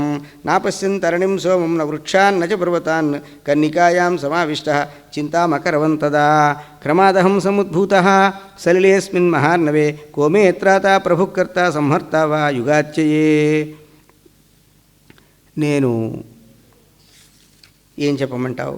ఒకసారి నేను అంతా జలమయంగా ఉన్నప్పుడు ఎక్కడ ఏ రకమైనటువంటి ఈ కదిలే జీవులు కదలని జీవులు 2 రకాలుగా ఉంటాయిగా, స్థావర జంగమాలు అంటాం. ఈ 2 రకాలు ఏమీ లేవు, కేవలం పంచభూతాలే ఉన్నాయి. భౌతికములు లేవు, అంటే భూతములలోంచి వచ్చేటువంటివి ఏమీ లేవు. అలాంటి పరిస్థితిలో నేను కమలంలోంచి వచ్చాను. ఎవరిని చూడలేదు, సూర్యుడు లేడు, చంద్రుడు లేడు, ఎవ్వరు, చెట్లు లేవు, కొండలు లేవు, ఏమీ లేవు. ఆ కాడపైన ఉన్నానన్నమాట. నేను ఎలా పుట్టాను, ఈ నీళ్ళల్లో ఎట్లా ఉన్నాను, నన్ను కాపాడేవాడు ఎవడన్నా ఉన్నాడా, ఏమిటి ఇదంతాను? ఒకవేళ ఇదంతా అయిపోతే చివరిలో నన్ను చూసేవాడు ఎవడు? నచభూర్ విద్యతే స్పష్ట యథాధారం జలంత్విదం. భూమి లేదు, మరి ఈ భూమి లేకుండా ఈ పంకజం ఎలా పుట్టింది, ఈ పద్మం ఎలా పుట్టింది అని చెప్పి, పశ్యామ్యద్యాస్య పంకంతం మూలం వై పంకజస్య భవిష్యతి ధరా తత్ర మూలం నాస్త్య సంశయ. ఉత్తరం సలిలే తత్రనే మెల్లగా నీళ్ళలోకి దిగా. యావత్ వర్షసహస్రకం 1000 ఏళ్ల పాటు అన్వేషమాణో ధరణీం నావాపతాం యదా తదా. ఎక్కడా భూమి లేదు. భూమి లేకుండా ఎలా పుట్టింది? ఏదో మట్టి కాస్త సంపర్కం ఉంటే తప్ప ఇదంతా ఎలా వస్తుంది? తపస్తపేతి చాకాశే వాగభూత శరీరిణి. ఆ సమయంలో నాకు శరీరం కనపడలేదు, ఒక వాక్కు వినపడింది, తపశ్చెయ్యి అని. అప్పుడు తతో మయా తపస్తప్తం పద్మే వర్షసహస్రకం. నేను 1000 సంవత్సరాల పద్మంలోనే కూర్చుని తపస్సు చేశాను. తపస్సు చేస్తే సృజేతి పునరుద్భూత వాణి తత్ర శృతామయ, సృష్టి చేయి అని మళ్ళీ అక్కడి నుంచి ఇంకో వాక్కు వినపడింది. ముందు తపస్సు చేయి. అత సతపోతప్యత సతపస్తప్త్వా తత్సృష్ట్వా తదేవానుప్రావిశతు అంటే తపస్సు చెయ్యి అని ముందు వినపడింది, తపస్సు చేశాను. తర్వాత సృష్టి చెయ్యి అని వినపడింది. విమూఢాహం తదాకర్ణ్య విమూఢోహం తదాకర్ణ్యకం సృజామి కరోమి కిం. బాగుందయ్యా, ఏం సృష్టించమంటాను, ఏం సృష్టించాలి ఇప్పుడు, నేను ఏం చేయాలి ఆ సృష్టించిన దాంతో అనిపించింది నాకు. తదా దైత్యావపి ప్రాప్తౌ దారుణౌ మధుకైటభౌ. అప్పుడు 2 రాక్షసులు ఏర్పడ్డారు, మధుకైటభులు. మళ్ళీ అదే విషయం చెప్తున్నారన్నమాట. ఆ తర్వాత వాళ్ళతో భయపడటం, అక్కడి నుంచి మరి తతోహం నాలమాలంబ్య. అప్పుడు నేను ఆ పద్మానికి ఉండే కాడని పట్టుకుని మెల్లగా దిగి నీళ్ళలోకి దిగాను. దిగి తదా తత్ర మయా దృష్ట పురుష పరమాద్భుత. ఒక చాలా అద్భుతమైనటువంటి ఒక మహానుభావుడిని చూశాను నేను. మేఘశ్యామ శరీరస్తు. ఆయన మేఘశ్యాముడు, నల్లగా ఉన్నాడు, చక్కగా మబ్బులాగా ఉన్నాడు. పీతవాసాహ, పీతాంబరం కట్టుకున్నాడు. చతుర్భుజ శేషశాయి, ఆదిశేషుడు మీద పవలించి ఉన్నాడు. జగన్నాథో వనమాల విభూషిత, శంఖచక్ర గదాపద్మాద్యాయుధై సువిరాజిత, శయానం తం సమాలోక్య, ఆయన నిద్రపోతున్నాడు.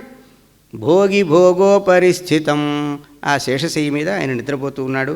చింతామమాద్భుత జాత కింకరోమీతి నారద, ఏం చేయాలి ఇప్పుడు? ఈయనేమో నిద్రపోతున్నాడు. ఎవరో ఒక ఆయన కనపడ్డాడు మొత్తానికి. వీళ్ళ పిక్కు తినడానికి వచ్చి మీద పడిపోతున్నారు రాక్షసులు. ఆయనేమో నిద్రపోతున్నాడు. నేనేం చేయాలి అనుకుంటున్నప్పుడు మయా స్మృత తదా దేవి స్తుత నిద్రాస్వరూపిణి, నిద్రారూపంలో ఉన్నటువంటి అమ్మవారిని స్మరించి నేను స్తోత్రం చేశాను. అంటే మనలో ఉండేటువంటి అన్నీ ఆ తల్లే. యాదేవి సర్వభూతేషు నిద్రారూపేణ సంస్థిత, నమస్తస్యై నమస్తస్యై నమస్తస్యై నమో నమః. యాదేవి సర్వభూతేషు క్షుధారూపేణ సంస్థిత, మనకి నిద్రగా ఉన్నది ఆ తల్లే, మనకి ఆకలిగా ఉన్నది ఆ తల్లే, మనలో కాంతి ఒక రూపం, ఒక రూపురేఖలుగా ఉన్నది ఆ తల్లే. ఇలా నిద్రారూపంలో ఉన్న ఆ తల్లిని నేను ధ్యానం చేశాను. ధ్యానం చేస్తే దేహాన్ నిర్గత్య సా దేవి గగనే సంస్థిత శివ, అప్పుడు ఆ విష్ణు శరీరంలో నుంచి ఒక దేవత వచ్చింది బయటికి వచ్చి ఆకాశంలో ఉంది. ఆకాశంలో అవితర్క్య శరీర, ఆవిడ ఎలా ఉంది నేను చెప్పలేను, ఊహించలేనన్నమాట. ఆవిడ శరీరం, ఆవిడ ఆకృతి ఎలా అని నేను చెప్పడం నా వల్ల కాదు. సా దివ్యాభరణ మండిత, దివ్యాభరణములు, ఆభరణములు అంటే ఇప్పుడు మన వాళ్ళందరూ నగలు వేసుకుంటారుగా, ఇవి దివ్యాభరణములు అంటే కేవలం దేవతలు ధరించే నగలు, ఆ దేవలోకంలో వారు ధరించే నగలు. ఇప్పుడు మనకు కూడా దేవతలు కొన్ని తిరువాభరణాలు, ఏదో అయ్యప్పకి ఆయనకి ఎక్కడో పెట్టెలో పెట్టి తీసుకొస్తారు ఇలా అంటూ ఉంటారే, దేవతల నగలు వేరు. ఇప్పుడు మన వాళ్ళు కూడా రకరకాల సొమ్ములు ఉంటాయి. ఆ సొమ్ములు ఇంకా ఆ దేవుడి మీద ఉన్నప్పుడు వాటి యొక్క ఆ కాంతి వేరుగా ఉంటుంది. ఇప్పుడు మన వాళ్ళు మంచి బంగారం వేసుకున్న ఒకళ్ళ మెళ్ళల్లో ఉంటే నల్లగా అవి చింతపండులాగా కనపడుతూ ఉంటాయి. వాటికి ఉండే కాంతి కూడా పోతుంది. కొంతమంది ఒట్టి పసుపు తాడే ఉన్నా అది కూడా మెరవచ్చు, అది వాళ్ళ సుకృతం. అలాగా ఇక్కడ ఆవిడ వేసుకున్న ఆభరణాలు ఎలాగో ఉన్నాయి అంటున్నాడు. దేహాన్ని విష్ణోర్దేహం విహాయాసు విరడాజ నభస్థిత, విష్ణుమూర్తి యొక్క శరీరాన్ని విడిచిపెట్టి ఆవిడ ఆకాశంలో నిలబడింది. ఉదతిష్టత్ అమేయాత్మ తయా ముక్తో జనార్దన, ఎప్పుడైతే ఆమె ఆయన శరీరాన్ని వీడిందో ఆయన కాస్త ఆయనకు మెళుకు వచ్చేసింది. అంటే ఆయన పడుకున్నప్పుడు ఆయనలో ఉన్న నిద్ర ఒక దేవత, ఆ దేవత ఎప్పుడైతే ఆకాశంలోకి వెళ్ళిందో అప్పుడు ఆయనకు మెళకు వచ్చేసింది. ఆయన నిద్ర లేచి మరి ఆ జనార్దనుడు వాళ్ళతో యుద్ధం చేశాడు.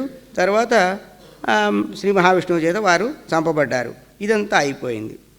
ఆ తర్వాత త్రిభిః సంవీక్షితాస్మాభిః స్వస్థాదేవి మనోహర, అప్పుడు కూడా శివుడు కూడా వచ్చాడు అక్కడికి. ఆయన కూడా వచ్చాడు. ఆయన కూడా చూశాడు ఇదంతా. మా ముగ్గురిని చూసి ఆ తల్లి మేము చూసి సంస్తుత పరమాశక్తి ఉవాచ అస్మాన్ అవస్థితాన్, మేము స్తోత్రం చేశాం ఆ తల్లిని. ముగ్గురం కలిసి, బ్రహ్మ విష్ణు మహేశ్వరులు ముగ్గురు కలిసి స్తోత్రం చేశారట. అప్పుడు ఆ తల్లి చెప్పింది, కాజేశాస్వాని కర్మాణి కురుధ్వం సమతంద్రితా. అబ్బాయిలు కాజే గారు నారదుల వారిని అడిగితే అప్పుడు నారదుల వారు చెప్తున్నారు, వ్యాసకింతే బ్రవీమ్యజ్జ, ఏం చెప్పమంటావయ్యా వ్యాస మహర్షి, పురాయం కనక శ్రీచక్ర తాటంక విటంక వదనాంబుజ. ఇప్పుడు అఖిలాండేశ్వరికి జంబుకేశ్వరంలో శ్రీచక్రాలే చెవులకి ఆభరణాలుగా ఉన్నట్టుగా, కర్ణాభరణాలుగా ఈ తల్లికి అలా ఉన్నాయిట. హృల్లేఖ భువనేశీతి నామజాపరాయణై, అక్కడ ఆమె నామాన్ని జపిస్తూ ఉన్నారు. వాళ్ళంతా భువనేశ్వరి అంటున్నారు.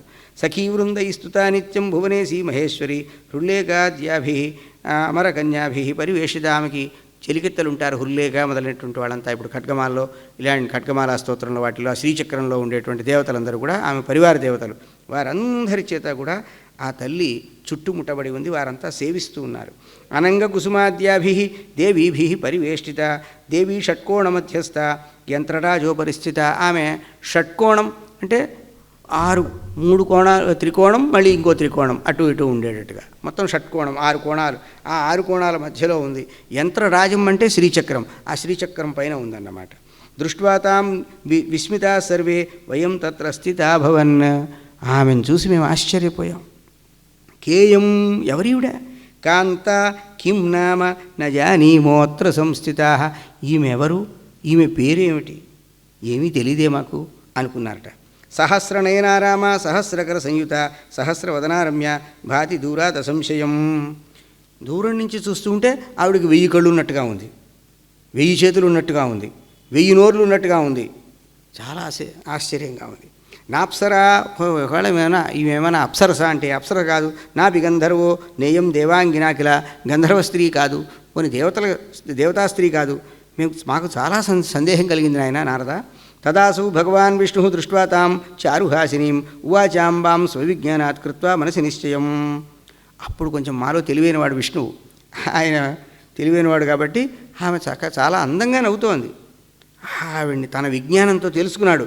ఈమె అంబరోయ్ మనందరికీ తల్లి అని తెలుసుకున్నాడు. తెలుసుకుని ఏషా భగవతీదేవి, ఈమె భగవతి అమ్మవారు, సర్వేషాం కారణం హినః, మనందరికీ ఈ తల్లి కారణం, ఈమె కారణం, ఈ తల్లే. మహావిద్య మహామాయ పూర్ణ ప్రకృతిరవ్యయ, ఆమె మహావిద్య. మహావిద్య అంటే ఇంకంతకన్నా పైన విద్య ఏం లేదు, విద్యాస్వరూపిణి. ఆమెను తెలుసుకోవడం వల్లే మోక్షం. ఆమె విద్యాస్వరూపం అన్నమాట. ఇప్పుడు శారద అంటే ఏమిటి? విద్యాస్వరూపం. మహామాయ, ఆవిడే మనకి ఈ భ్రాంతిని పోగొట్టగలిగిన తల్లి. ఈ భ్రాంతిలో ఉన్నటువంటి మనని కూడా బయటపడేసేదే. ఈ భ్రాంతి దేనివల్ల కలిగింది? ఆమెను మనం ఆశ్రయించక తెలుసుకోకపోవడం వల్ల ఈ భ్రాంతిలో ఉన్నాం. పూర్ణ, ఆవిడ నిండుతనం కలిగినటువంటిది. అంటే ఇప్పుడు మనమంతా పరిపూర్ణమైన వాళ్ళం కాం కదా. ఒక కాలంలో వచ్చాం, ఒక కాలంలో వెళ్ళిపోతాం, ఒక చోట ఉన్నాం, ఒక చోట లేం. ఆమె అన్ని కాలాల్లో అన్ని దేశాల్లో అన్నీ తానై ఉంది. పూర్ణత్వం అంటే అది. దేశకాల వస్తు పరిచ్ఛేద రహితం అంటాం. అంటే ఒక చోట ఉంది, ఒక చోట లేదని లేదు, అన్ని చోట్ల ఉంది. ఒక కాలంలో ఉంది, ఒక కాలంలో లేదని లేదు, అన్ని కాలాల్లో ఉంది. ఈ వస్తువు అవును, ఈ వస్తువు కాదని లేదు, అన్ని వస్తువులు అంతా తానే. అటువంటి తల్లి పూర్ణ. ప్రకృతి అవ్యయ, మూలం. ప్రకృతి అంటే మూలం, వ్యయం అంటే నాశం, అవ్యయం అంటే నాశం లేనటువంటి తల్లి. దుర్జ్ఞేయ అల్పధియాన్ దేవి, తక్కువ బుద్ధి గల వాళ్ళకి ఆ తల్లిని తెలుసుకోవడం కష్టం. యోగగమ్య, యోగానుష్ఠానం చేత ఆ తల్లిని మనం తెలుసుకోవాలి. దురాశయ, ఇచ్ఛా పరమాత్మన కామం నిత్యానిత్య స్వరూపిణి, దురారాధ్య అల్పభాగ్యైశ్చ దేవి విశ్వేశ్వరి శివ. భాగ్యం లేని వాళ్ళకి, భాగ్యం అంటే అదృష్టం, అదృష్టం అంటాను చూడండి, అదృష్టం లేని వాళ్ళ చేత ఆమె ఆరాధింపబడదు. ఆమెను ఆరాధించాలంటే అదృష్టం కావాలి. మిగతా దేవతలను ఆరాధించడానికి ఏమీ అదృష్టం అక్కర్లా. ఆమెను ఆరాధించాలంటే ఎంతో అదృష్టం ఉండాలి. ఆమెను ఆరాధించాలంటే ఏం చెప్తారు వారికి? యశ్చనో పశ్చిమం జన్మ యదివా శంకర స్వయం తస్యైవ లభతే విద్య శ్రీమత్ పంచదశాక్షరి అని. ఎవరికి మరో జన్మ లేదో, ఒకవేళ వాళ్ళు శంకరుడి యొక్క అంశ వాళ్ళకు ఉందో, వాళ్ళే ఆ శ్రీ విద్యని సేవించగలుగుతారు అని మనకి పెద్దలు చెప్తూ ఉంటారు, ఆ శాస్త్రాల్లో ఉన్నాయి. అటువంటిది ఆ తల్లిని సేవించాలంటే మనకి యోగం ఉండాలి. వేదగర్భ విశాలాక్షి సర్వేషాం ఆదిరీశ్వరి. ఆమె ఎవరంటే మొత్తం అందరికీ మొదలు ఆవిడే. ఏషా సంహృత్య సకలం విశ్వం క్రీడతి సంశయే లింగాని సర్వజీవానాం స్వశరీరే నివేశ్య చ సర్వబీజమయీ హ్యేష రాజదేశాంప్రతం సురౌ విభూతయ స్థితాః పార్శ్వే పశ్యతాం కోటిచక్రమాత్. అయితే ద్రష్టా సౌదృశ్యమఖిలం, ఇవి చూస్తున్నది ఆమె, ఈ చూడబడేది ఆమె, మొత్తం అంతా ఆమె, ఈ సమస్తం ఆమె. అయితే ఆమె కారణం, అన్నింటికీ ఆమె కారణం. మరి క్వాహం వా క్వసురా సర్వే రంభాద్య సురయోషిత లక్షాంశేన తులామస్య న భవామః కదంచన సైషా వరాంగనా నామ యావై దృష్టా మహార్ణవే బాలభావే మహాదేవి దోలయంతీవ మాముదా. నేను చిన్నప్పుడు చూశాను, నీళ్లలో పడి బాధపడుతున్నానే, ఆ సమయంలో ధ్యానం చేసినప్పుడు ఆమెను చూసి, అప్పుడు చిన్నప్పుడు చూశాను, నన్ను ఏదో ఆడిచ్చినట్టు, ఏదో మన పిల్లల్ని ఉయ్యాల్లో ఊపినట్టు అప్పుడు చూసినట్టు గుర్తు నాకు. నేను అలాగే విష్ణుమూర్తి అనుకుంటున్నాడు, నేను చిన్నప్పుడు ఒక మర్రి ఆకులో నా కాలు వేలు నోట్లో పెట్టుకుని ఉన్నప్పుడు నన్ను అక్కడ పడుకోబెట్టి నన్ను ఆడిచ్చింది ఈ తల్లే. ఇలా వీళ్ళు ఆ వెనుకటి విషయాలన్నీ కూడా జ్ఞాపకం చేసుకున్నారన్నమాట.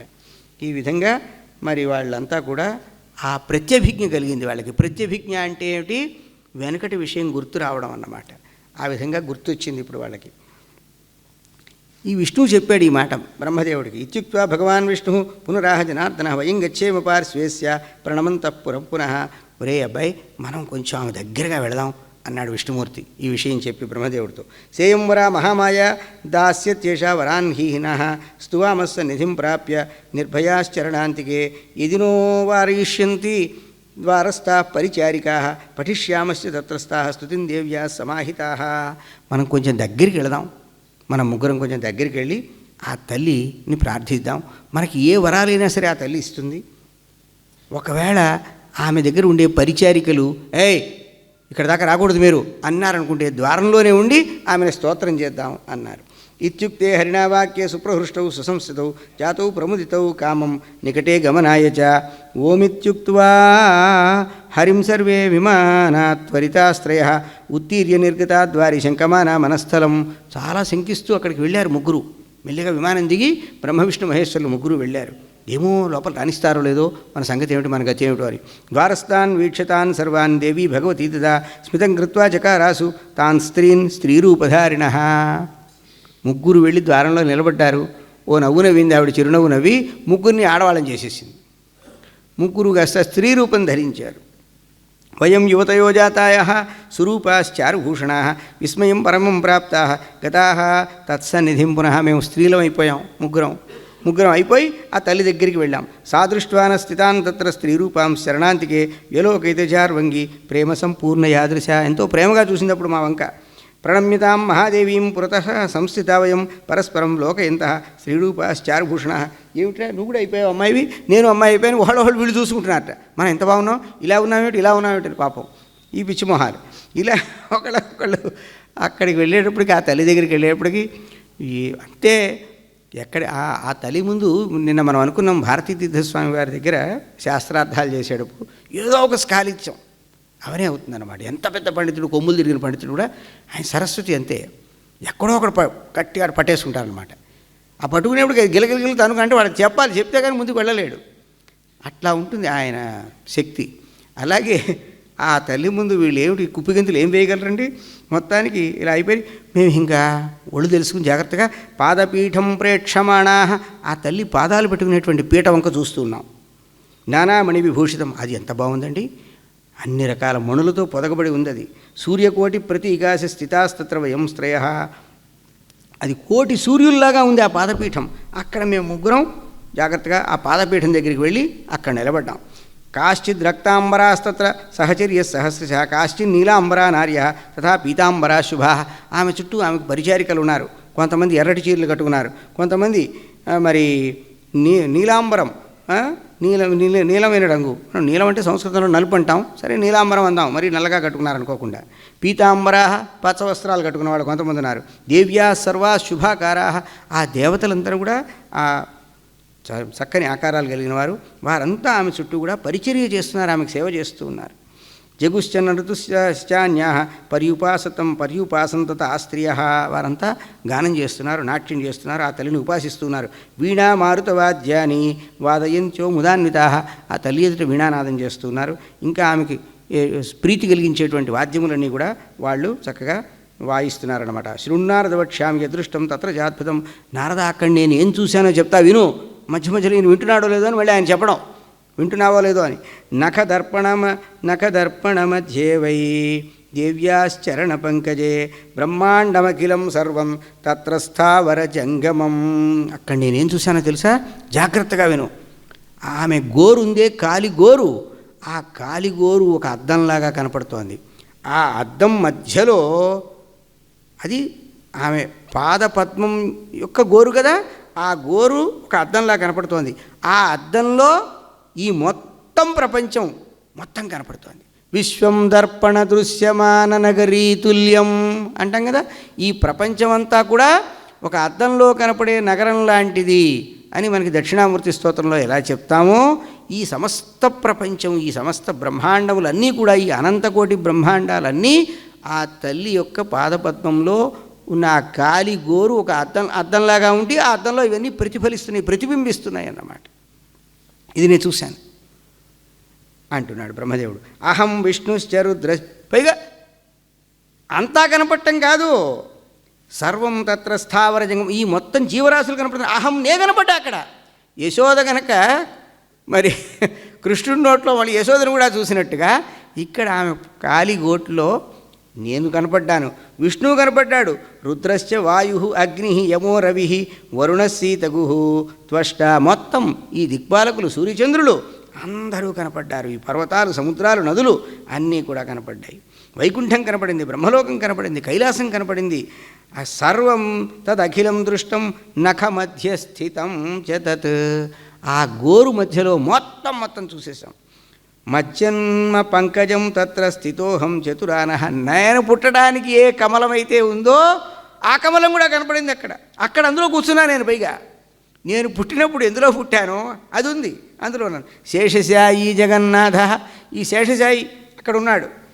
అక్కడ మళ్ళీ మధుకైటపులు కనపడ్డారు. ఇదంతా కనపడ్డారు. ఇవన్నీ చూసిన తర్వాత అప్పుడు మరి వాళ్ళు స్తోత్రం చేశారు. ఏం స్తోత్రం చేశారో చూడండి. ఏవం దృష్టం మయా తత్ర పాదపద్మనఖే స్థితం విస్మితోహం తతో వీక్ష్య కిమేతదితి శంకితః విష్ణుశ్చ విష్ణుమయా విష్ణుః శంకరశ్చ తథా తాం తదా మేనిరే దేవీం వయం విశ్వస్య మాతరం. అప్పుడు మాకు తెలిసింది ఆ తల్లి ఈ ప్రపంచానికి తల్లి, మొత్తానికి ఆ తల్లి వల్ల ఏర్పడింది ఇదంతా. తతో వర్షశతం పూర్ణం వ్యతిక్రాంతం ప్రపశ్యతః. మేము ఎంతసేపు చూసామో తెలుసా? 100 సంవత్సరాల పాటు చూసాం. ఆ చూసిన సమయం 100 ఏళ్ళుట. అంతసేపు చూసాం, గడిచిపోయింది. సుధామయే శివే ద్వీపే విహారం వివిధం తదా. సుధామయం అంటే అమృతమయంలో శివుడే ఒక ద్వీపంలాగా అయితే ఆ శివద్వీపంలో విహారం చేస్తూ ఉంది ఆ తల్లి. అక్కడ ఆ మహాదేవిని చూస్తూ ఉన్నాం. మేము ఒకసారి ఏం చేశామంటే ఏకదాతాం మహాదేవీం దేవీం శ్రీ భువనేశ్వరీం తుష్టావ భగవాన్ విష్ణు యువతీ భావ సంస్థిత.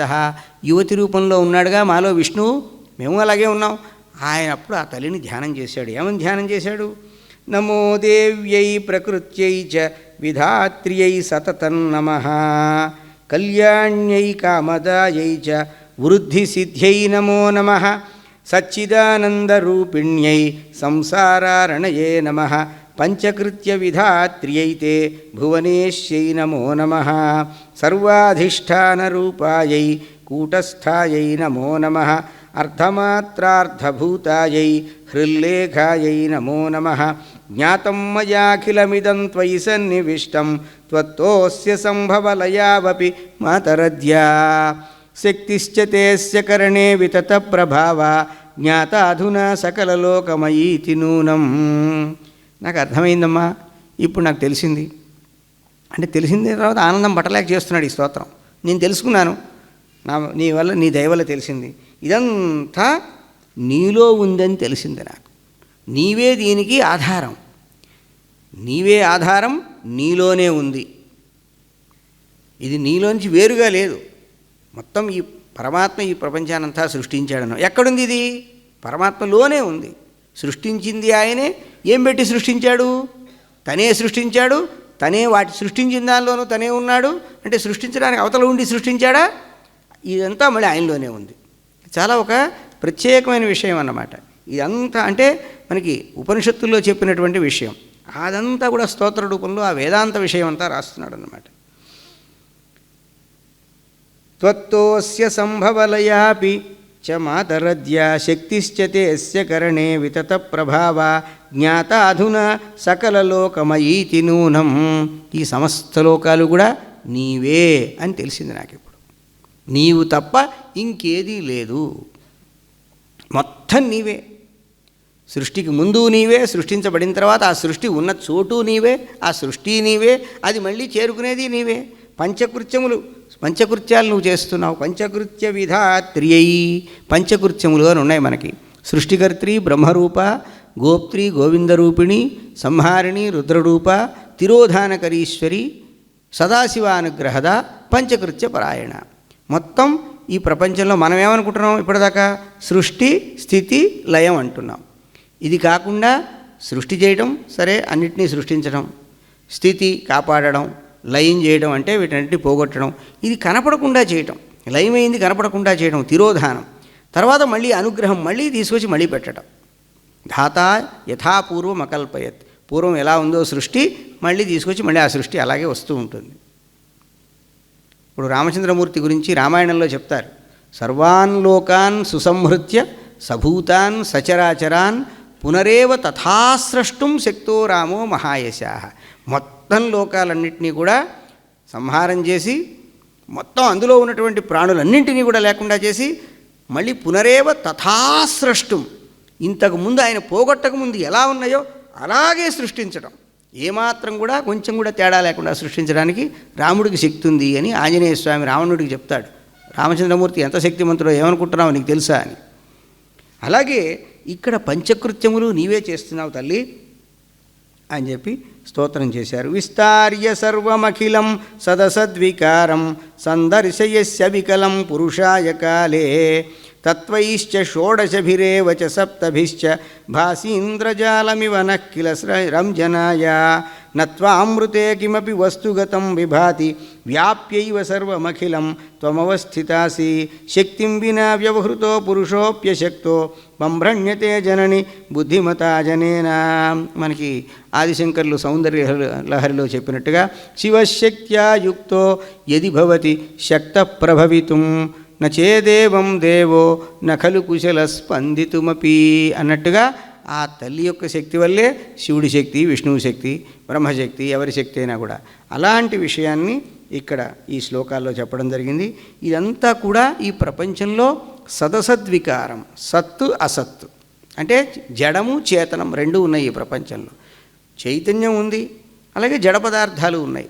ఈ జడ పదార్థాలు చైతన్య పదార్థాలలాగా ఈ మొత్తాన్ని సృష్టించి ఇలా చూపిస్తున్నావు నువ్వు. ఇక్కడ జడం ఉంది కదా, సరే చైతన్యంలోంచి చైతన్యం పుట్టింది, జీవం ఉన్న పదార్థంలోంచి జీవం ఉన్న పదార్థం వచ్చింది. మరి జీవం లేని పదార్థంలో నుంచి అదెట్లా వచ్చింది, దానికి కారణం ఏమిటి, ఇలాంటి అలా నువ్వు చూపిస్తావు. మొత్తానికి కారణం చైతన్యమే. చైతన్యం లేని పదార్థంలా కనపడటం, చైతన్యం ఉన్న పదార్థంలాగా కనపడటం చూపిస్తావు నువ్వు. చూపించి వాడికి జ్ఞానోపదేశం అయ్యేటట్టు చేసి నీ అనుగ్రహంతో జ్ఞానాన్ని ఉపదేశించి వాడికి జ్ఞానం కలిగేటట్టు చేసి ఏం చేస్తావు, మొత్తం చైతన్యమే, ఇంకేం లేదు, అంతా చిత్ అంటే జ్ఞానస్వరూపమే తప్ప దానికి అతిరిక్తంగా వేరే ఏమీ జడం లేదు, మొత్తం ఉన్నదంతా ఒకటే, సర్వం కల్విదం బ్రహ్మ అన్నట్టుగా చూపిస్తావు తల్లి నీ అనుగ్రహంతో అని. ఈ విధంగా చాలా గొప్ప స్తోత్రం. ఇప్పుడు మన సప్తశతిలో ఏవైతే స్తోత్రాలు ఉన్నాయో ఆ అన్ని స్తోత్రాలన్నీ కూడా అనేక స్తోత్రాలు ఉన్నాయి అక్కడ. ఆ స్తోత్రాలని ఇంకా లలితా సహస్రనామాలు, త్రిశతి, ఖడ్గమాల ఇలాంటివి ఏవైతే ఉన్నాయో ఇంకా అనేక రకాలైనటువంటి మనకి శ్రీ విద్యలో, మహావిద్యలో రకరకాలైనటువంటి ఈ ఉపాసనా మార్గాల్లో ఉండే స్తోత్రాలన్నింటి యొక్క సారమంతా కూడా తీసుకొచ్చి ఈ స్తోత్రాల్లో ఈ స్తోత్రంలో విష్ణుమూర్తి చేసిన స్తోత్రంలో చాలా గొప్పగా ఆ తల్లిని ధ్యానం చేశాడు ఆయన. నాట్యం నటేన రచితం వితథేంతరంగే కార్యే కృతే విరమసే ప్రథిత ప్రభావ త్రాతాత్వమేవ మమ మోహమయాత్ భవాబ్ధే త్వామంబికే సతతమేమి మహార్తిదేచ. ఆయన ఏమంటున్నాడంటే, నాకు అభిమానం కలిగేట్టు చేసావు కదమ్మా, నేను పాలకుణ్ణి, నేను ఇదంతా పరిపాలిస్తున్నాను అని అనుకుంటున్నానే, ఈ మోహంలో నేనున్నాను, ఈ మోహంలోంచి కూడా నీవే కాపాడావు నన్ను. అంటే బ్రహ్మాదులకే మోహపెట్టేటువంటి తల్లి ఆమె. బ్రహ్మాదులు కూడా మోహపడ్డారు, వాళ్ళకు కూడా మోహం పోవడానికి ఆ తల్లి అనుగ్రహమే కావాలి. కాబట్టి మనం ఎంత, కాబట్టి ఈ మోహమంతా తొలగి మనం ఈ మానవ జన్మ సాఫల్యం కలగడానికి ఆ తల్లిని ఆరాధించాలి. సమస్తానికి మూలమైనటువంటి ఆ తల్లిని ఆరాధించాలి. కలియుగంలో మనకి కలవు చండీ వినాయకవు అని చెప్పి మనకి ప్రధానంగా చెప్తారు. అనేక దేవతారూపాలు ఉన్నప్పటికీ కూడా గణపతి ఆరాధన, చండీ ఆరాధన వల్ల వెంటనే సిద్ధి కలుగుతుందని త్వరగా. అందుకే చూడండి, వీళ్ళు ఎప్పుడు చండీ యాగాలు ఇలాంటివి చేస్తూ ఉంటారు. అందువల్ల ఈ గ్రంథం కూడా ఆ చండీ సంపుటితో పారాయణం చేయటం, వినటం చేయాలి అని ఈ గ్రంథం గురించి కూడా చెప్పడం జరిగింది. అందువల్ల ఆ తల్లి యొక్క ఆరాధన వల్ల మనకి సిద్ధి త్వరగా కలుగుతుంది. అంటే ఇప్పుడు మనకి సందేహం ఏమిటంటే, మొన్న గణేశ పురాణం చెప్పినప్పుడు గణపతే సర్వం అని చెప్పారు, ఇప్పుడు దేవీ భాగవతం చెబుతుంటే మొత్తం అమ్మవారే అంతా అంటున్నారు. రేపు ఇంకో పురాణం చెబుతారు, శివపురాణము, విష్ణు పురాణము, అప్పుడు సర్వం వారే అంటారు. ఏమిటిది, ఈ చెప్పడం ఏమిటి, వేరికి ఏమైనా పైత్యమా, లేకపోతే ఈ పుస్తకాలు ఇట్టా ఎందుకు రాశారు, ఏమిటిదంతా అని చెప్పి అటా ఏం లేదు. మనకి మొత్తం కూడా భగవంతుడికి సంబంధించిన నామాలు, భగవంతుడికి సంబంధించిన రూపాలన్నింటి యొక్క తత్వం ఒకటే. ఎవరికి ఏ రూపం ఏ నామం అంటే ఇది మనది చాలా ప్రజాస్వామ్య మతం మంది. అంటే ఎవరికి ఏది ఇష్టమైతే అది చేయొచ్చు, కానీ దానికి ఒక పద్ధతిగా ఉండాలన్నమాట. ఇంకే మతంలో అలా లేదు. దేవుడు అంటే ఇదే, దేవుడి పేరంటే ఇదే అని వాళ్ళు చెప్పింది వినాల్సిందే. మనకు అట్లా కాదు, మనం ఏది ఇష్టమైతే అది తీసుకోవచ్చు. కానీ భగవంతుడు ఒకటే, ఏకమేవాద్వితీయం, రెండు లేవు, ఒకటే. అనేక రూపాలు వైదికంగా ఈ రూపాలతో మనం అర్చించాలి, ధ్యానించాలి, ఈ నామాలతో మనం సేవించాలి, ఇలాంటి పద్ధతి అన్నమాట. అందువల్ల మరి కాకపోతే మనం మరి తల్లి యొక్క ఆరాధన ప్రధానమైందని ఎందుకు చెప్తామంటే మనందరికీ తెలుసు, ఎక్కడైనా కూడా జన్మనిచ్చేది తల్లి కాబట్టి ఆ తల్లి యొక్క వైభవం గొప్పది అనే విషయం మనకు ప్రత్యక్షంగా తెలిసిన విషయం కాబట్టి ఆవిడ జగజ్జనని. అందువల్ల ఆమె నుంచి ఆ శక్తి, ఎందుకంటే శక్తి లేకుండా ఎంత ఉన్నప్పటికీ కూడా ఎవడికి ఏ రకమైన ఇది ఉన్నా కూడా శక్తిహీనుడు వాడి శరీరం అంతా బాగానే ఉంటుంది. ఇప్పుడు శవం కూడా శరీరం అంతా ఆకృతి ఉంటుంది, కానీ ఆ చైతన్యం లేకపోయేప్పటికీ అవతల బారేయాలనే పరిస్థితి వస్తుంది. కాబట్టి ఆ శక్తి అనేది చాలా ప్రధానమైంది కాబట్టి ఆ శక్తి స్వరూపంగా ఆరాధించడంలో ఒక విశేషం ఉంది. అందుకే మనకి ఆటవికుల దగ్గర నుంచి అడవుల్లో ఉండే ఆదివాసీల దగ్గర నుంచి ఆదిశంకరుడి దాకా అమ్మవారిని ఆరాధించారు. ఎందుకంటే శక్తి ఉపాసన అనేది, పైగా ఈ దేవి భాగవతం ఏం చెప్తుందంటే అందరూ శాక్తేయులే అని చెప్తుంది. ఎవరు ఏ రకమైనటువంటి ఉపాసనా రూపాన్ని ఏ రూపాన్ని భగవంతుడిని ఆరాధించినా అందరూ శాక్తేయులే. ఎందుకంటే అందరూ కూడా త్రైవర్ణికులు కూడా, మరి అంటే ఈ ఉపనయనం అయినటువంటి వాళ్ళందరూ కూడా గాయత్రి మంత్ర జపం చేస్తారు కాబట్టి వారంతా శాక్తేయులే. మిగిలిన వారికి కూడా ఈ గాయత్రిని ఆయన చెప్పాడు నిన్న, మనం అందరూ కూడా ఈ గాయత్రి చేయొచ్చు అన్నట్టుగా ఒక శ్లోక రూపంలో. అందువల్ల అందరూ శాక్తేయులే, శక్తిని ఉపాసించిన వాళ్ళు ఎవరూ లేరు. భగవంతుడు మనకి భగవద్గీతలో స్పష్టంగా చెప్పాడు, ఏపి అన్యదేవతా భక్త్యా యజంతే శ్రద్ధయాన్వితా తేపి మామేవ కౌంతేయ యజంతి అవిధిపూర్వకం. ఇతర దేవతలను ఆరాధిస్తున్న వాళ్ళు కూడా వాళ్ళందరూ ఏం చేస్తున్నారు, వేరే వేరే దేవతలను ఆరాధిస్తున్నాం అనుకుంటున్నారు, కానీ వాళ్ళు కూడా నన్నే ఆరాధిస్తున్నారు, నా రూపాలే అవన్నీ, నా యొక్క విభిన్నమైన రూపాలని ఆరాధిస్తున్నారు, తత్వం ఒకటే అని మనకి స్పష్టంగా చెప్పినట్టుగా ఇక్కడ ఆ తల్లి యొక్క ఆరాధన అంటే సర్వదేవత ఆరాధన అన్నమాట. ఆ తర్వాత ఈశ్వరుడు ఆయన తట్టుకోలేక ఆయన ఆనందపరవశుడైపోయి ఆయన స్తోత్రం చేశాడు. యది హరిస్తవ దేవి విభావజస్తదను పద్మజయేవ తవోద్భవ కిమహమత్ర తవాపి న సద్గుణ సకలలోక విధౌ చతురాశివే అని. ఆ సృష్టి చేసేవాడిని సృష్టించింది నువ్వే తల్లి, స్థితి చేసేవాడిని నువ్వే సృష్టించావు, నన్ను కూడా నువ్వే కదా సృష్టించావు అంటూ ఆయన కూడా స్తుతించాడనమాట. ఆ తర్వాత బ్రహ్మదేవుడు స్తుతించాడు. ఈ అందరి స్తోత్రం చేసిన తర్వాత ఆ తల్లి ఏమంటోందంటే, సదైకత్వం నభేదోస్తి సర్వదేవ మమాస్య చ యోసౌ సాహమహం యోసౌ భేదోస్తి మతి విభ్రమాత్. మొత్తం ఒకటే ఉంది. చిట్ట చివరికి ఆ స్తుతి, ఈ బ్రహ్మ విష్ణు మహేశ్వరులు చేసిన స్తుతి తర్వాత ఆ తల్లి చెప్పిన ఉపదేశం ఏమిటంటే, సదైకత్వం, ఒక సత్పదార్థం, సత్ అంటే ఉండుట, ఎగ్జిస్టెన్స్ అంటాం ఆంగ్లంలో. ఉండటం అనేటువంటిది ఒక్కటే ఉండడం. ఆ ఉన్నది ఒక్కటే ఉంది, దానిలో భేదం లేదు. అంటే ఏమిటి, ఇప్పుడు ఈ పువ్వు ఉంది, ఈ పువ్వులో భేదం ఉంది, ఈ పువ్వుకు ఒక రూపం ఉంది, ఒక వాసన ఉంది, ఒక పరిమాణం ఉంది, ఇంత సైజు అన్నట్టుగా ఇలా రకరకాలు ఉన్నాయి. అది ఏకమంటే దాన్ని చెప్పడం మన కష్టం. మరి అది ఎలా తెలుస్తుంది అంటే వస్తుతంత్రం అంటాం. వస్తుతంత్రం అంటే ఏమిటి, అది ఎలా ఉందో అలా కనపడుతుంది. ఈశ్వరానుగ్రహం వల్ల మీకు జ్ఞానం కలిగినప్పుడు, అజ్ఞానం తొలగినప్పుడు ఆ పదార్థం ఎలా ఉందో అలా కనపడుతుంది. అది ఒకటే, ఇలా ఉంది, ఇలా ఉంటుంది అని చెప్పడానికి వీల్లేదు, మనం బోధ చేయడానికి వీల్లేదన్నమాట. కానీ ఆ స్థితి మనకి చేరడానికి ఈ సగుణమైనటువంటి రూపంలో మనం ఆరాధిస్తూ ఆ శక్తిని, ఆ తల్లి యొక్క అనుగ్రహాన్ని పొంది అసలు తత్వం దగ్గరికి మనం చేరుకోవాలన్నమాట. ఆమె చెప్పడం అదే చెప్తోంది. భేదం లేదు అంటే అద్వైతం అని చెప్తోంది అన్నమాట. సర్వదేవ మమాస్య చ యోసౌ సాహమహం యోసౌ భేదోస్తి మతి విభ్రమాతి.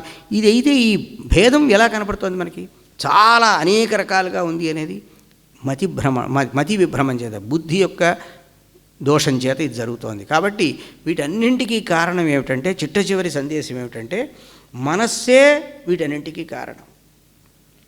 ఈ మనస్సుని మనం గనక బాగు చేసుకుంటే, మనస్సే బంధానికి కారణం, మనస్సే మోక్షానికి కారణం. మన ఏవ మనుష్యాణం కారణం బంధమోక్షయో అన్నట్టుగా. కాబట్టి ఈ మనస్సుని శుద్ధి చేసుకోవడం వల్ల, ఆ తల్లిని ఉపాసించి మనస్సును శుద్ధి చేసుకోవడం వల్ల ఆ తల్లి దయ వల్ల మనకి జ్ఞానం కలిగి కృతార్థలం అవుతామని చెప్పి ఆ తల్లి చివరికి ఉపదేశం చేసింది. ఈ రకంగా మనం ఆ అద్వైత స్థితిని చేరుకోవాలి అని ఈ 3వ స్కంధంలో ఆ తల్లి బ్రహ్మ విష్ణు మహేశ్వరులు స్తుతించిన తర్వాత ఉపదేశించిందన్నమాట.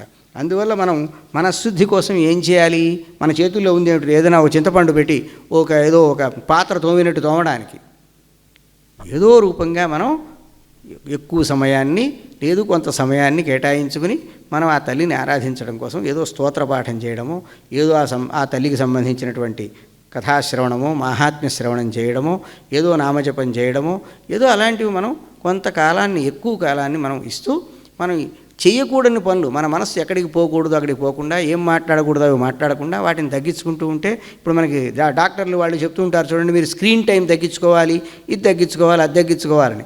అట్లాగే మనం వీటిని పెంచుకుంటూ వెళ్ళాలి. ఇవాళ మనం 1 నిమిషం చేయగలిగితే రేపు 2 నిమిషాలు, 1.5 నిమిషమో చేసేటట్టు అలా అలా పెంచుకుంటూ ఉంటే మనస్సు కొంచెం మనకి స్వాధీనం అవుతుంది. ఆ స్వాధీనం అయినప్పుడు మనం దానిలోకి వెళ్ళగలుగుతాం. ఈ రకంగా ఆ భగవతి యొక్క దివ్య వైభవాన్ని బ్రహ్మ విష్ణు మహేశ్వరులు స్వయంగా తెలుసుకుని ఆ తల్లిని స్తుతించి మనకి ఆ యొక్క వైభవాన్ని వాళ్ళ వాక్కుల ద్వారా అందేటట్లు చేశాడు వేదవ్యాస మహర్షి అన్నమాట. ఇది దేవీ భాగవతంలో ఆ తల్లి యొక్క సర్వోత్కృష్టమైనటువంటి, సర్వాధికమైనటువంటి, సర్వాతిశాయి అయినటువంటి మహాత్మ్యం మనకి చెప్తూ ఉన్నారు. ఇది పరంపరగా మనకి వ్యాసుల వారు, ఆయనకి నారదుడు, ఆయనకి బ్రహ్మ, ఆయనకి విష్ణువు, అందుకే మనకు అక్కడి నుంచి నారాయణం అని మనకి గురు పరంపరలో నారాయణం పద్మభువం అని చెప్తామే, అట్లాగా నారాయణుడి దగ్గర నుంచి వరుసగా అందరూ కూడా ఈ తల్లి యొక్క వైభవాన్ని ఎంతో విస్తారంగా చెప్పడం జరిగింది. కాబట్టి మనం అందరం కూడా యథాశక్తిగా ఆ తల్లిని సేవించడం అంటే మనం ప్రత్యేకంగా మన ఇళ్లలో మనం చేసుకోలేమనుకోండి, మనకి చేత కాదనుకోండి, ఇలాంటి క్షేత్రాల్లో జరుగుతున్న చోటికి వచ్చి మనం సేవించి కృతార్థులం కావాలని మనవి చేస్తూ స్వస్తి.